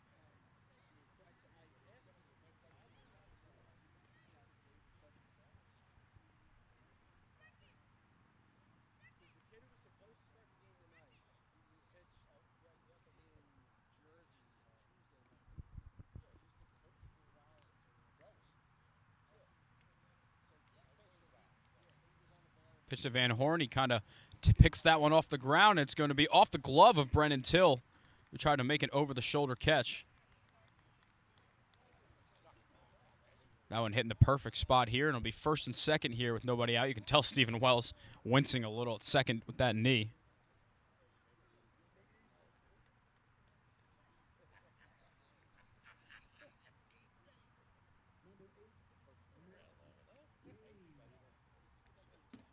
Matt Cain steps in.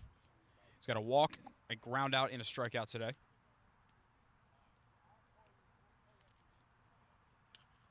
Going to foul that one straight back.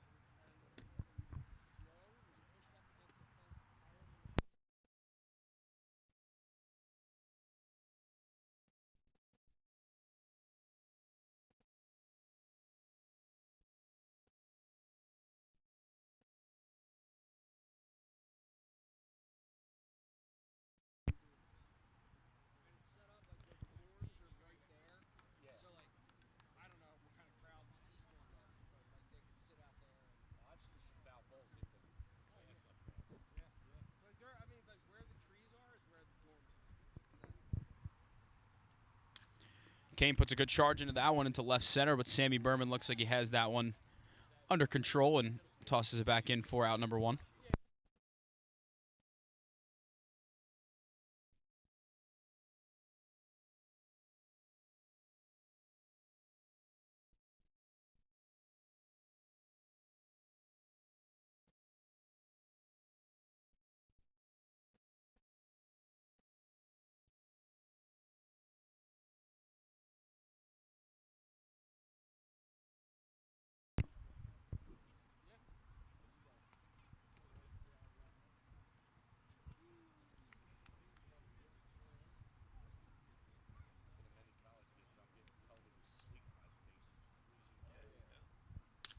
Colombardo smacks that one into left center field. That one's going to be caught by Adam Fine on the run. Nice play there.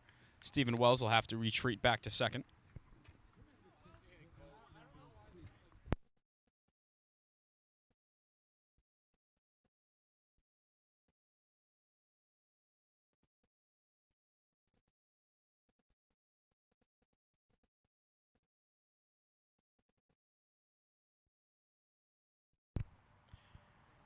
Ben Milligan up here. He has reached base on hits twice tonight. He's doubled and singled.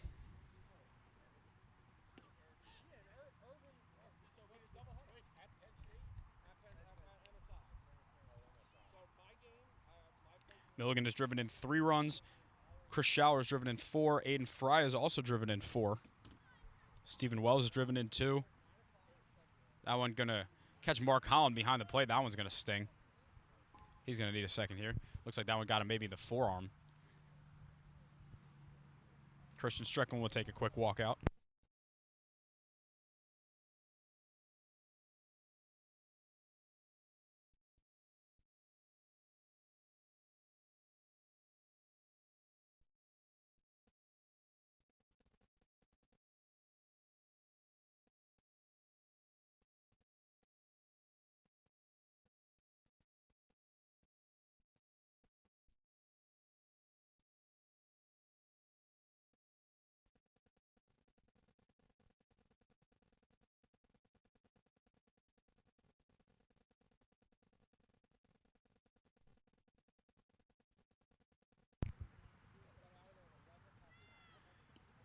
That one's going to go upstairs, and Wayne base runners are going to hold here.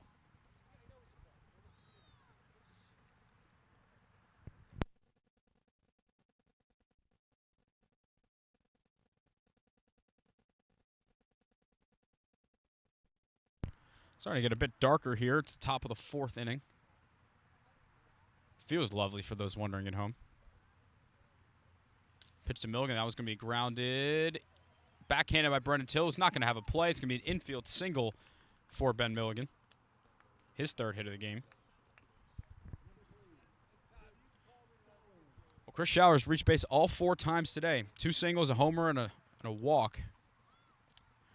Look to try and get on for the 5th time here. He's got runners on to all 3 bags.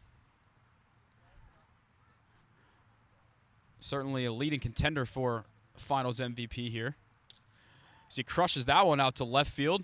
Going back to the wall, and that one's off the top of the wall. Chris Schaller with his 4th hit of the game. He's reached base 5 times, almost had a grand slam right there. What a day at the ballpark. 2 runs come in to score. Wayne has hit the 21-run mark. The Wayne dugout giving Ben Milligan some crap for not hustling out of first base. I think most of the stadium thought that one was leaving the yard. I think that might have hit the yellow on the top of the fence. See, it's hard to say weight room when you've already homered during the game, so we'll let it slide with that one.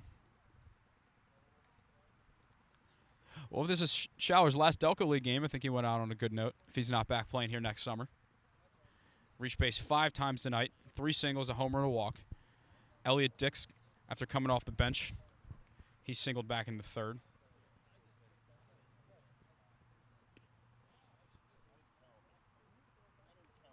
He's also walked as well.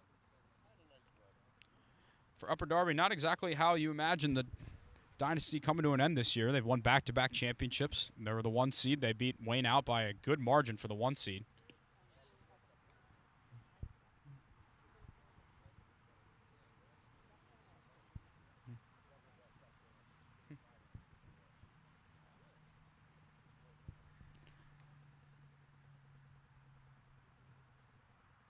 Dix grounds that one over to first base.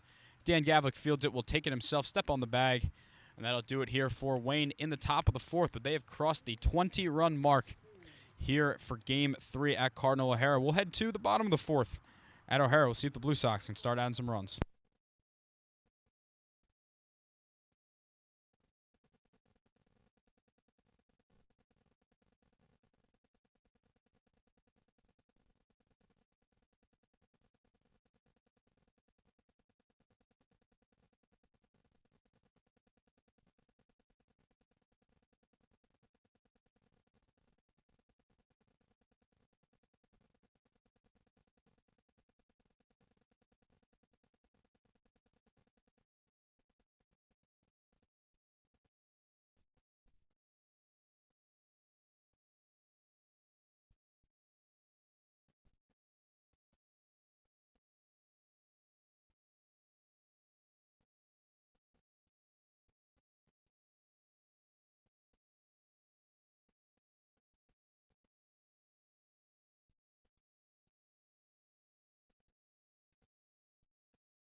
Cole Peichel takes over on the mound for Wayne here in the bottom of the fourth.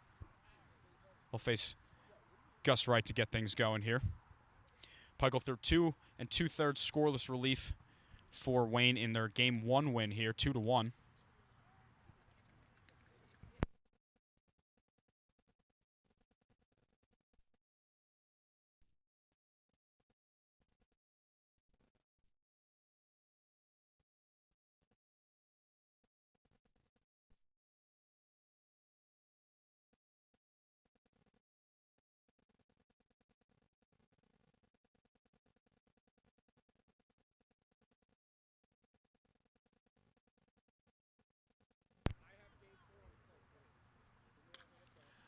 Ball line into left field for Gus Wright, and that'll be a base hit. Tell you a little bit about Cole Peichel here. He graduated from Strathaven, was the 2021 Delco Baseball High School Player of the Year. He's 4th on the team with 28 innings pitched, ERA of just 2. He's let up just a total of 8 earned runs in those 28 innings with 28 strikeouts to 10 walks. As mentioned, he got the save. 2 2/3 scoreless innings of relief in Game 1, and keep an eye out on what the rest of the game looks like. I certainly cannot imagine that should we run out of darkness, we're coming back here tomorrow or to Devon. Someone's got their headlights on in left field. Gus Wright able to advance to second. Let's see how see if we're still a little lag. Oh, that looks all right, that angle behind the plate there. Again, I'm just thrilled. You know, anybody who's been tuning in, you're probably tired of me saying it, but I'm not tired of hearing myself say it, that the fact we even have a broadcast up at O'Hara is mind-blowing to me. This field has just tormented me for 3 years. Jake Verbitsky, a good swing on that one. Hits it to center field, right to Chris Schaller. He makes the catch.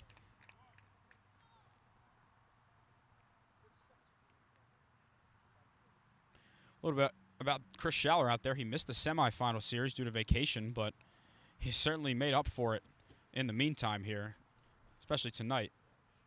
4 for 4 with a walk.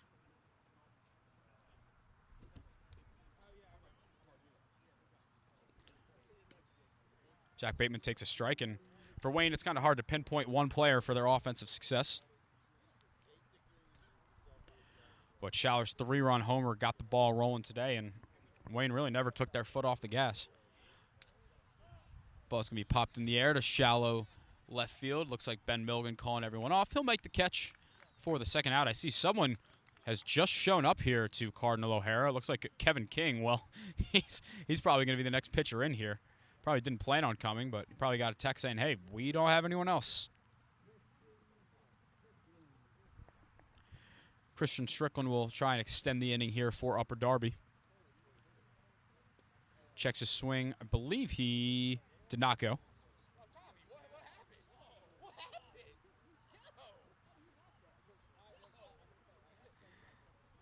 We got a crew of umpires over here at first base line giving Tom Scartozzi some crap for not calling that a strike to keep this game moving here.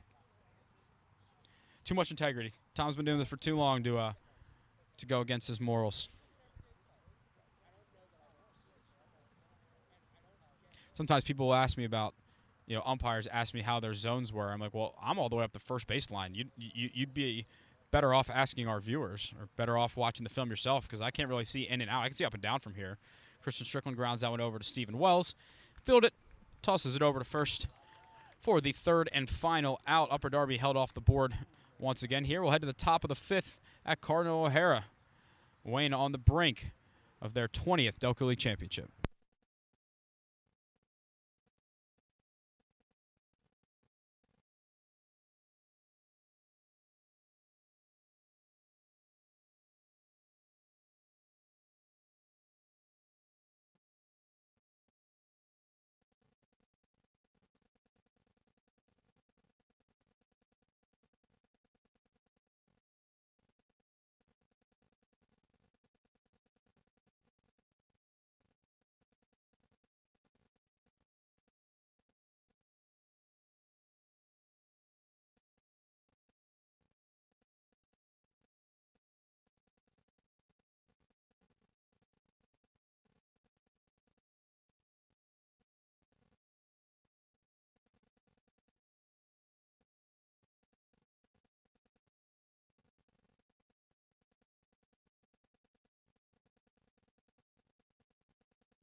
Brendan Till will take over on the mound, and I sure hope that this is his first pitching appearance of the season, the shortstop for LaSalle University. Looks like we had a couple defensive changes. I see Tamian Mosley out in left field. I see Joey Supa over at first. Christian Strickland now playing shortstop. Jake Verbitsky looks to be behind the plate. Adam Fine looks like he moved from left to right. Upper Darby just trying to have some fun, make light of a tough end of the season for them.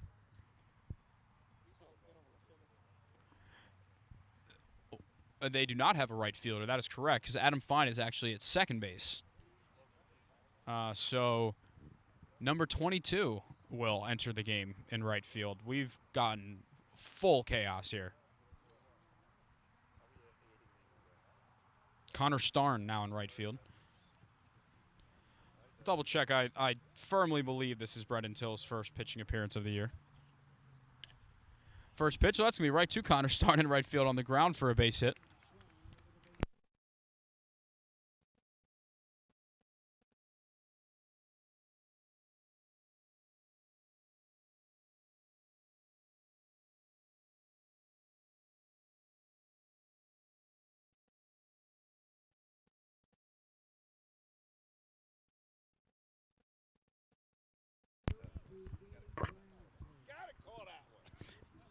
Aiden Fry starts this inning off with a single.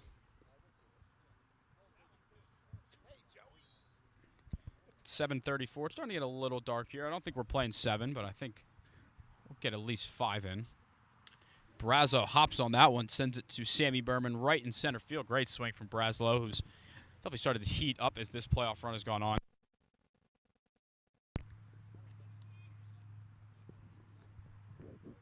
Stephen Wells, the batter here. He was 0 for 5 with a walk coming into tonight, but 3 for 3 with a hit by pitch. He's also homered once, and pitch is going to get by, and Aiden Fry is going to stay at first.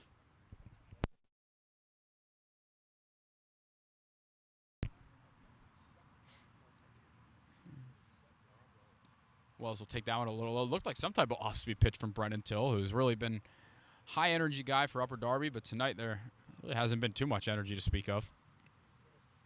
Wells will ground that one over to first base. Joey Supa will take that over to first.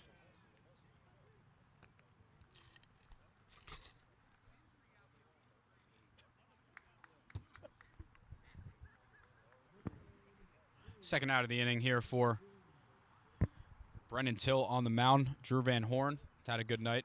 It's hard to really pick many people out of this Wayne lineup who haven't. He's got 2 walks, a single, and he's flown out to left.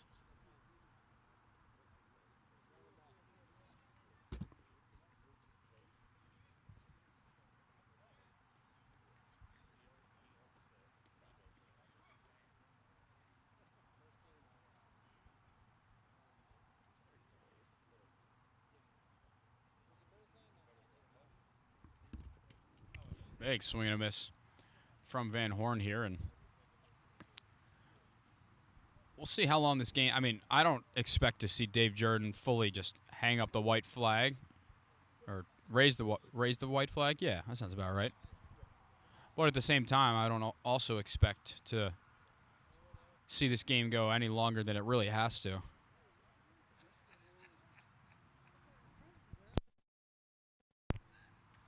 Drew Van Horn down on strikes here. Brendan Till with a scoreless inning on the mound here in the top of the 5th, and Upper Darby will head to the plate to the bottom of the 5th. We'll see if we get some other new faces in the lineup to try and get some runs.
Adam Fine hits that one in the air to right field. Will be called off by Drew Van Horn for out number 1. Do not believe we have any defensive changes here for Wayne. Cole Peichel out for his 2nd inning.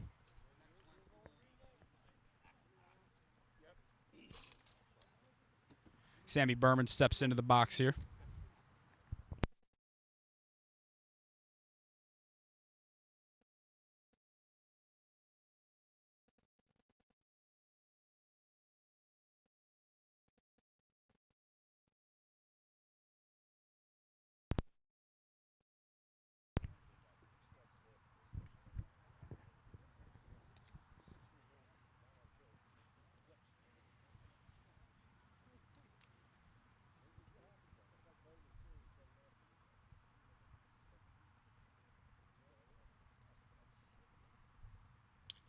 Heads up.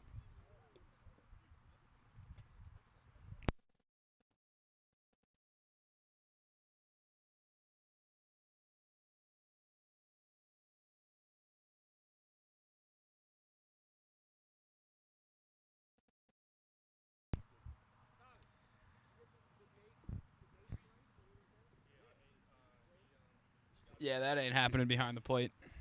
Hey, you know what? We had a pretty good run of good Wi-Fi here at O'Hara, but we'll take what we can get. Hey, I'm in Game 2 of the Aston Upper Darby series. Sammy Berman's down on strikes, and I believe that's Joey Supa coming to the plate here.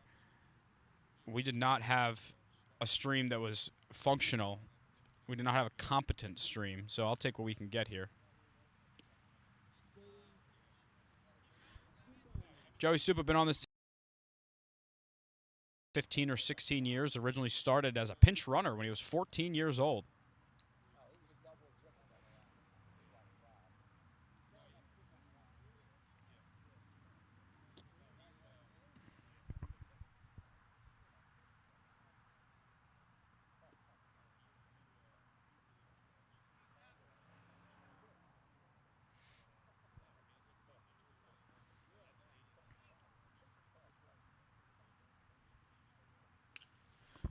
Supa puts a good swing on that one to right field, but it'll be caught by Drew Van Horn. A 1-2-3 inning here in the bottom of the 5th for Cole Peichel. We'll head to the top of the 6th when we come back as Wayne inching closer to title number 20.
A diving catch out there in left field by, I think, Jack Bateman. That is Jack Bateman.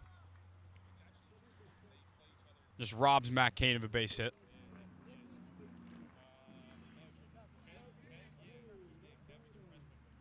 Cole Lombardo here back to the top of the order.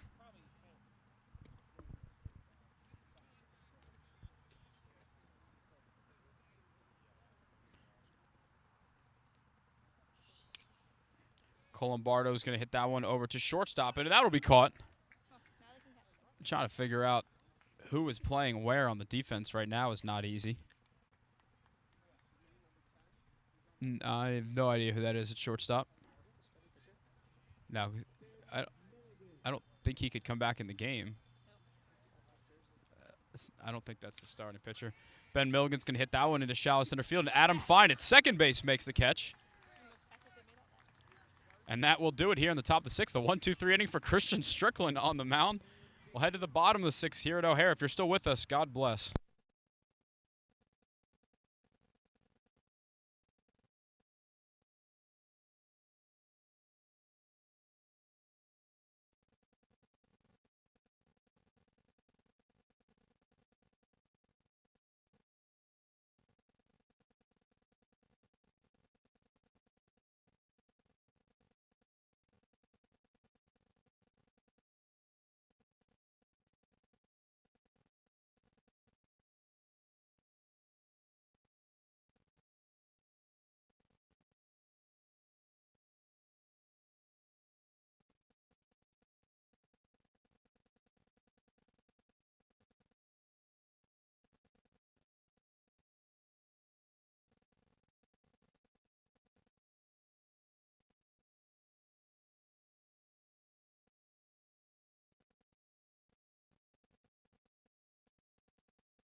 Cole Peichel back out for his third inning of relief here. I believe it's the bottom of the sixth. Well, the second half of the game has certainly been moving a little quicker than the first, to say the least. I think you can make a fair argument that there aren't many people that still want to be here. At the very least, they don't want this game to still be going on, I should say. I think Jake Verbitsky is on the mound to warm up for Upper Darby in the bullpen. Chris Schaller will be leading off next inning, looking for his fifth hit of the game and sixth time reaching base.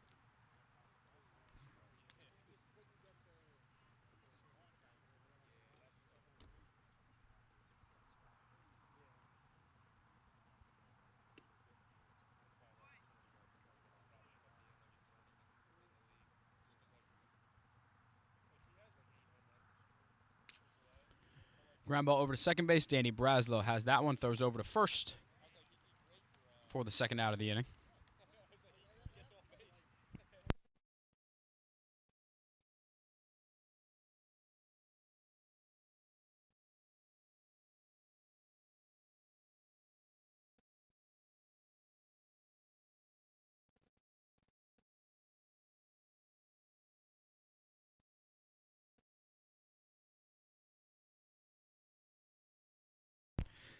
Tamian Mosley, usually used as a courtesy runner for this team, is getting it bat here. He's going into his junior year for Springfield High School as a part of their squad that made states back in high school this spring.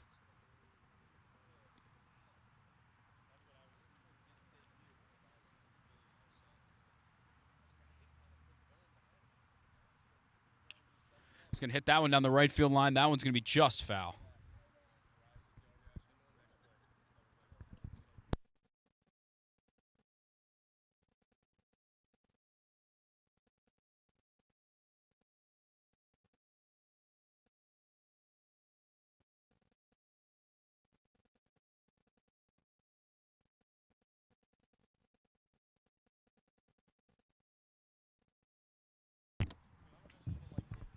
Well, that one misses a little high, and that just knocked our phone completely off the back fence, so we'll have to go do something about that. That was perfect timing. Womp womp.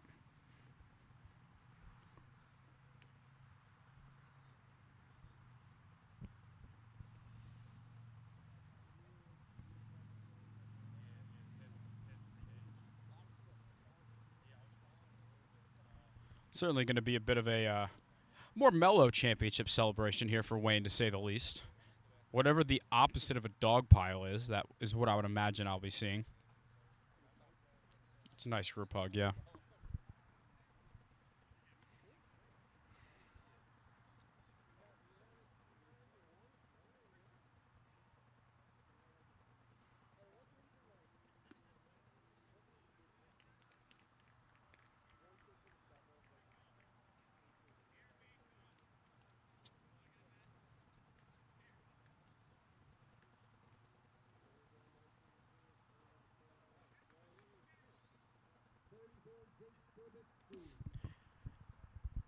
Jake Verbitsky looking to keep this inning alive here for Upper Darby. Smokes that one past the glove of Stephen Wells. Tamian Mosley rounding second. Drew Van Horn's going to fire to third. Verbitsky took a big turn, but he's going to end up staying back at first.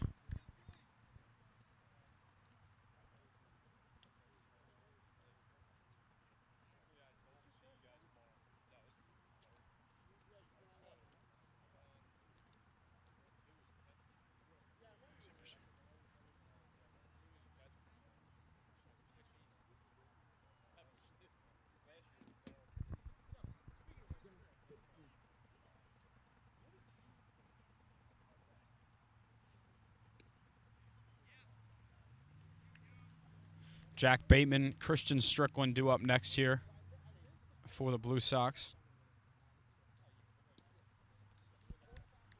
No one else really throwing at the moment here for Wayne, so it looks like Cole Peichel is just going to ride this one out.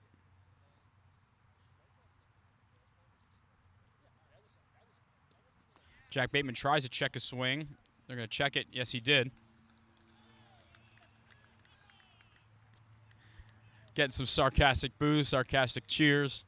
Everybody's having a great time here at Cardinal O'Hara.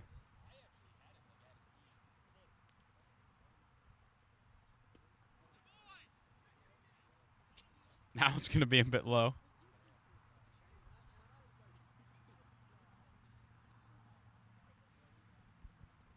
It's going to be a little dark for our post-game interviews here, but we're going to get it done. As that one's on the outside corner for a called strike three, and Cole Peichel has been excellent in relief so far today. We'll head to the final inning, I hope, here at Cardinal O'Hara.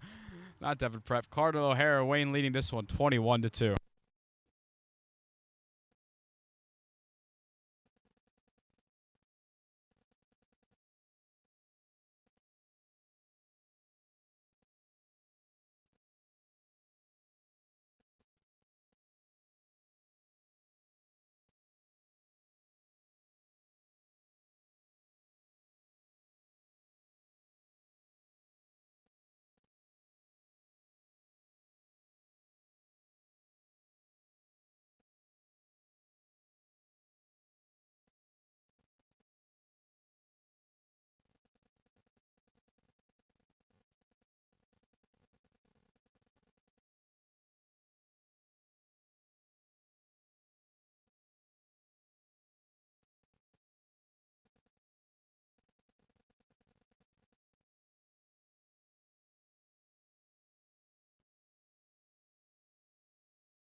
Jake McDonough swings at that first pitch.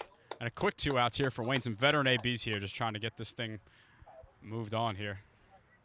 Have to guess Aiden Fry is going to look to do the same as Jake Verbitsky is through 2 quick outs.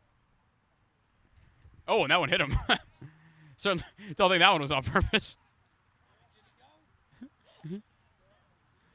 I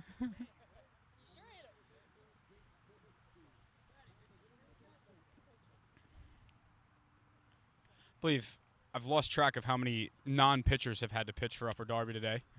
Danny Braslow, who fouls that first pitch back. I don't think Wayne will be taking many pitches in this inning. Well, right on cue, they did not swing at that one.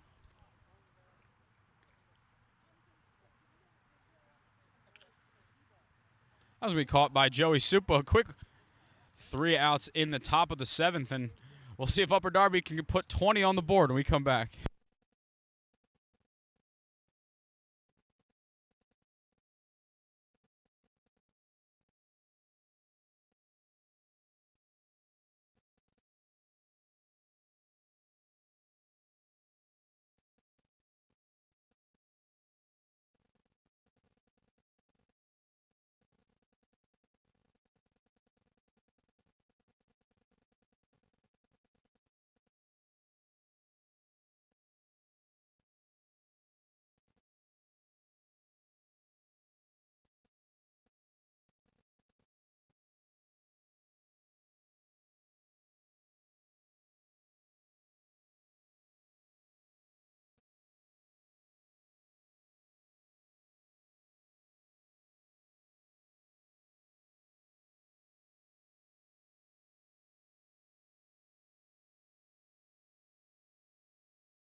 Mark Garcia will take over on the mound here for Wayne. He's thrown 9 in the 3rd innings this year with a 1.5 ERA.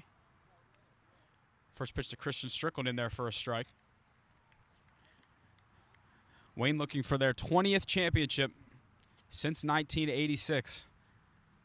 To say they have ran this league would be a bit of an understatement. They've won about half of the years that they've been in the league, but 2 years off with Upper Darby going back-to-back in 24 and 25 will come to an end tonight.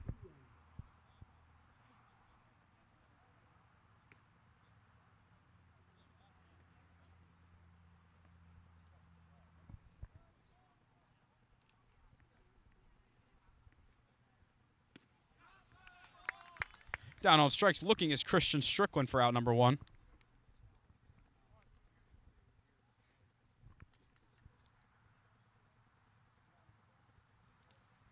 Adam Fine steps in and gets under that one, hits it out to left field. That will be called off by Ben Milligan, and now 2 outs. And I was going to say Wayne could taste it in the dugout. They've been tasting it since 5:50 today. They started off this game with a walk by Colombardo, a double by Ben Milligan, and a 3-run homer off the bat of Chris Schaller right off the bat. They ended up scoring 10 runs in the 1st inning. Stephen Wells homered in the 2nd. They scored 8 runs in the 3rd inning. Sammy Berman fouls that one back.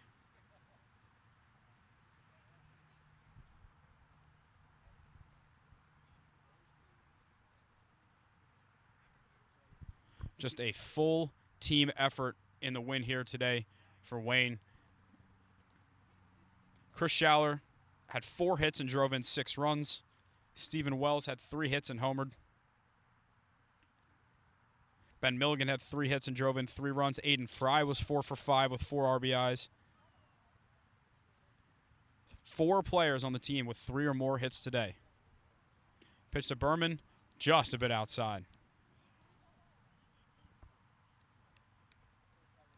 Blake Havertine threw 3 innings with 1 earned run. Cole Peichel threw 3 scoreless innings. And Mark Garcia is going to field that one.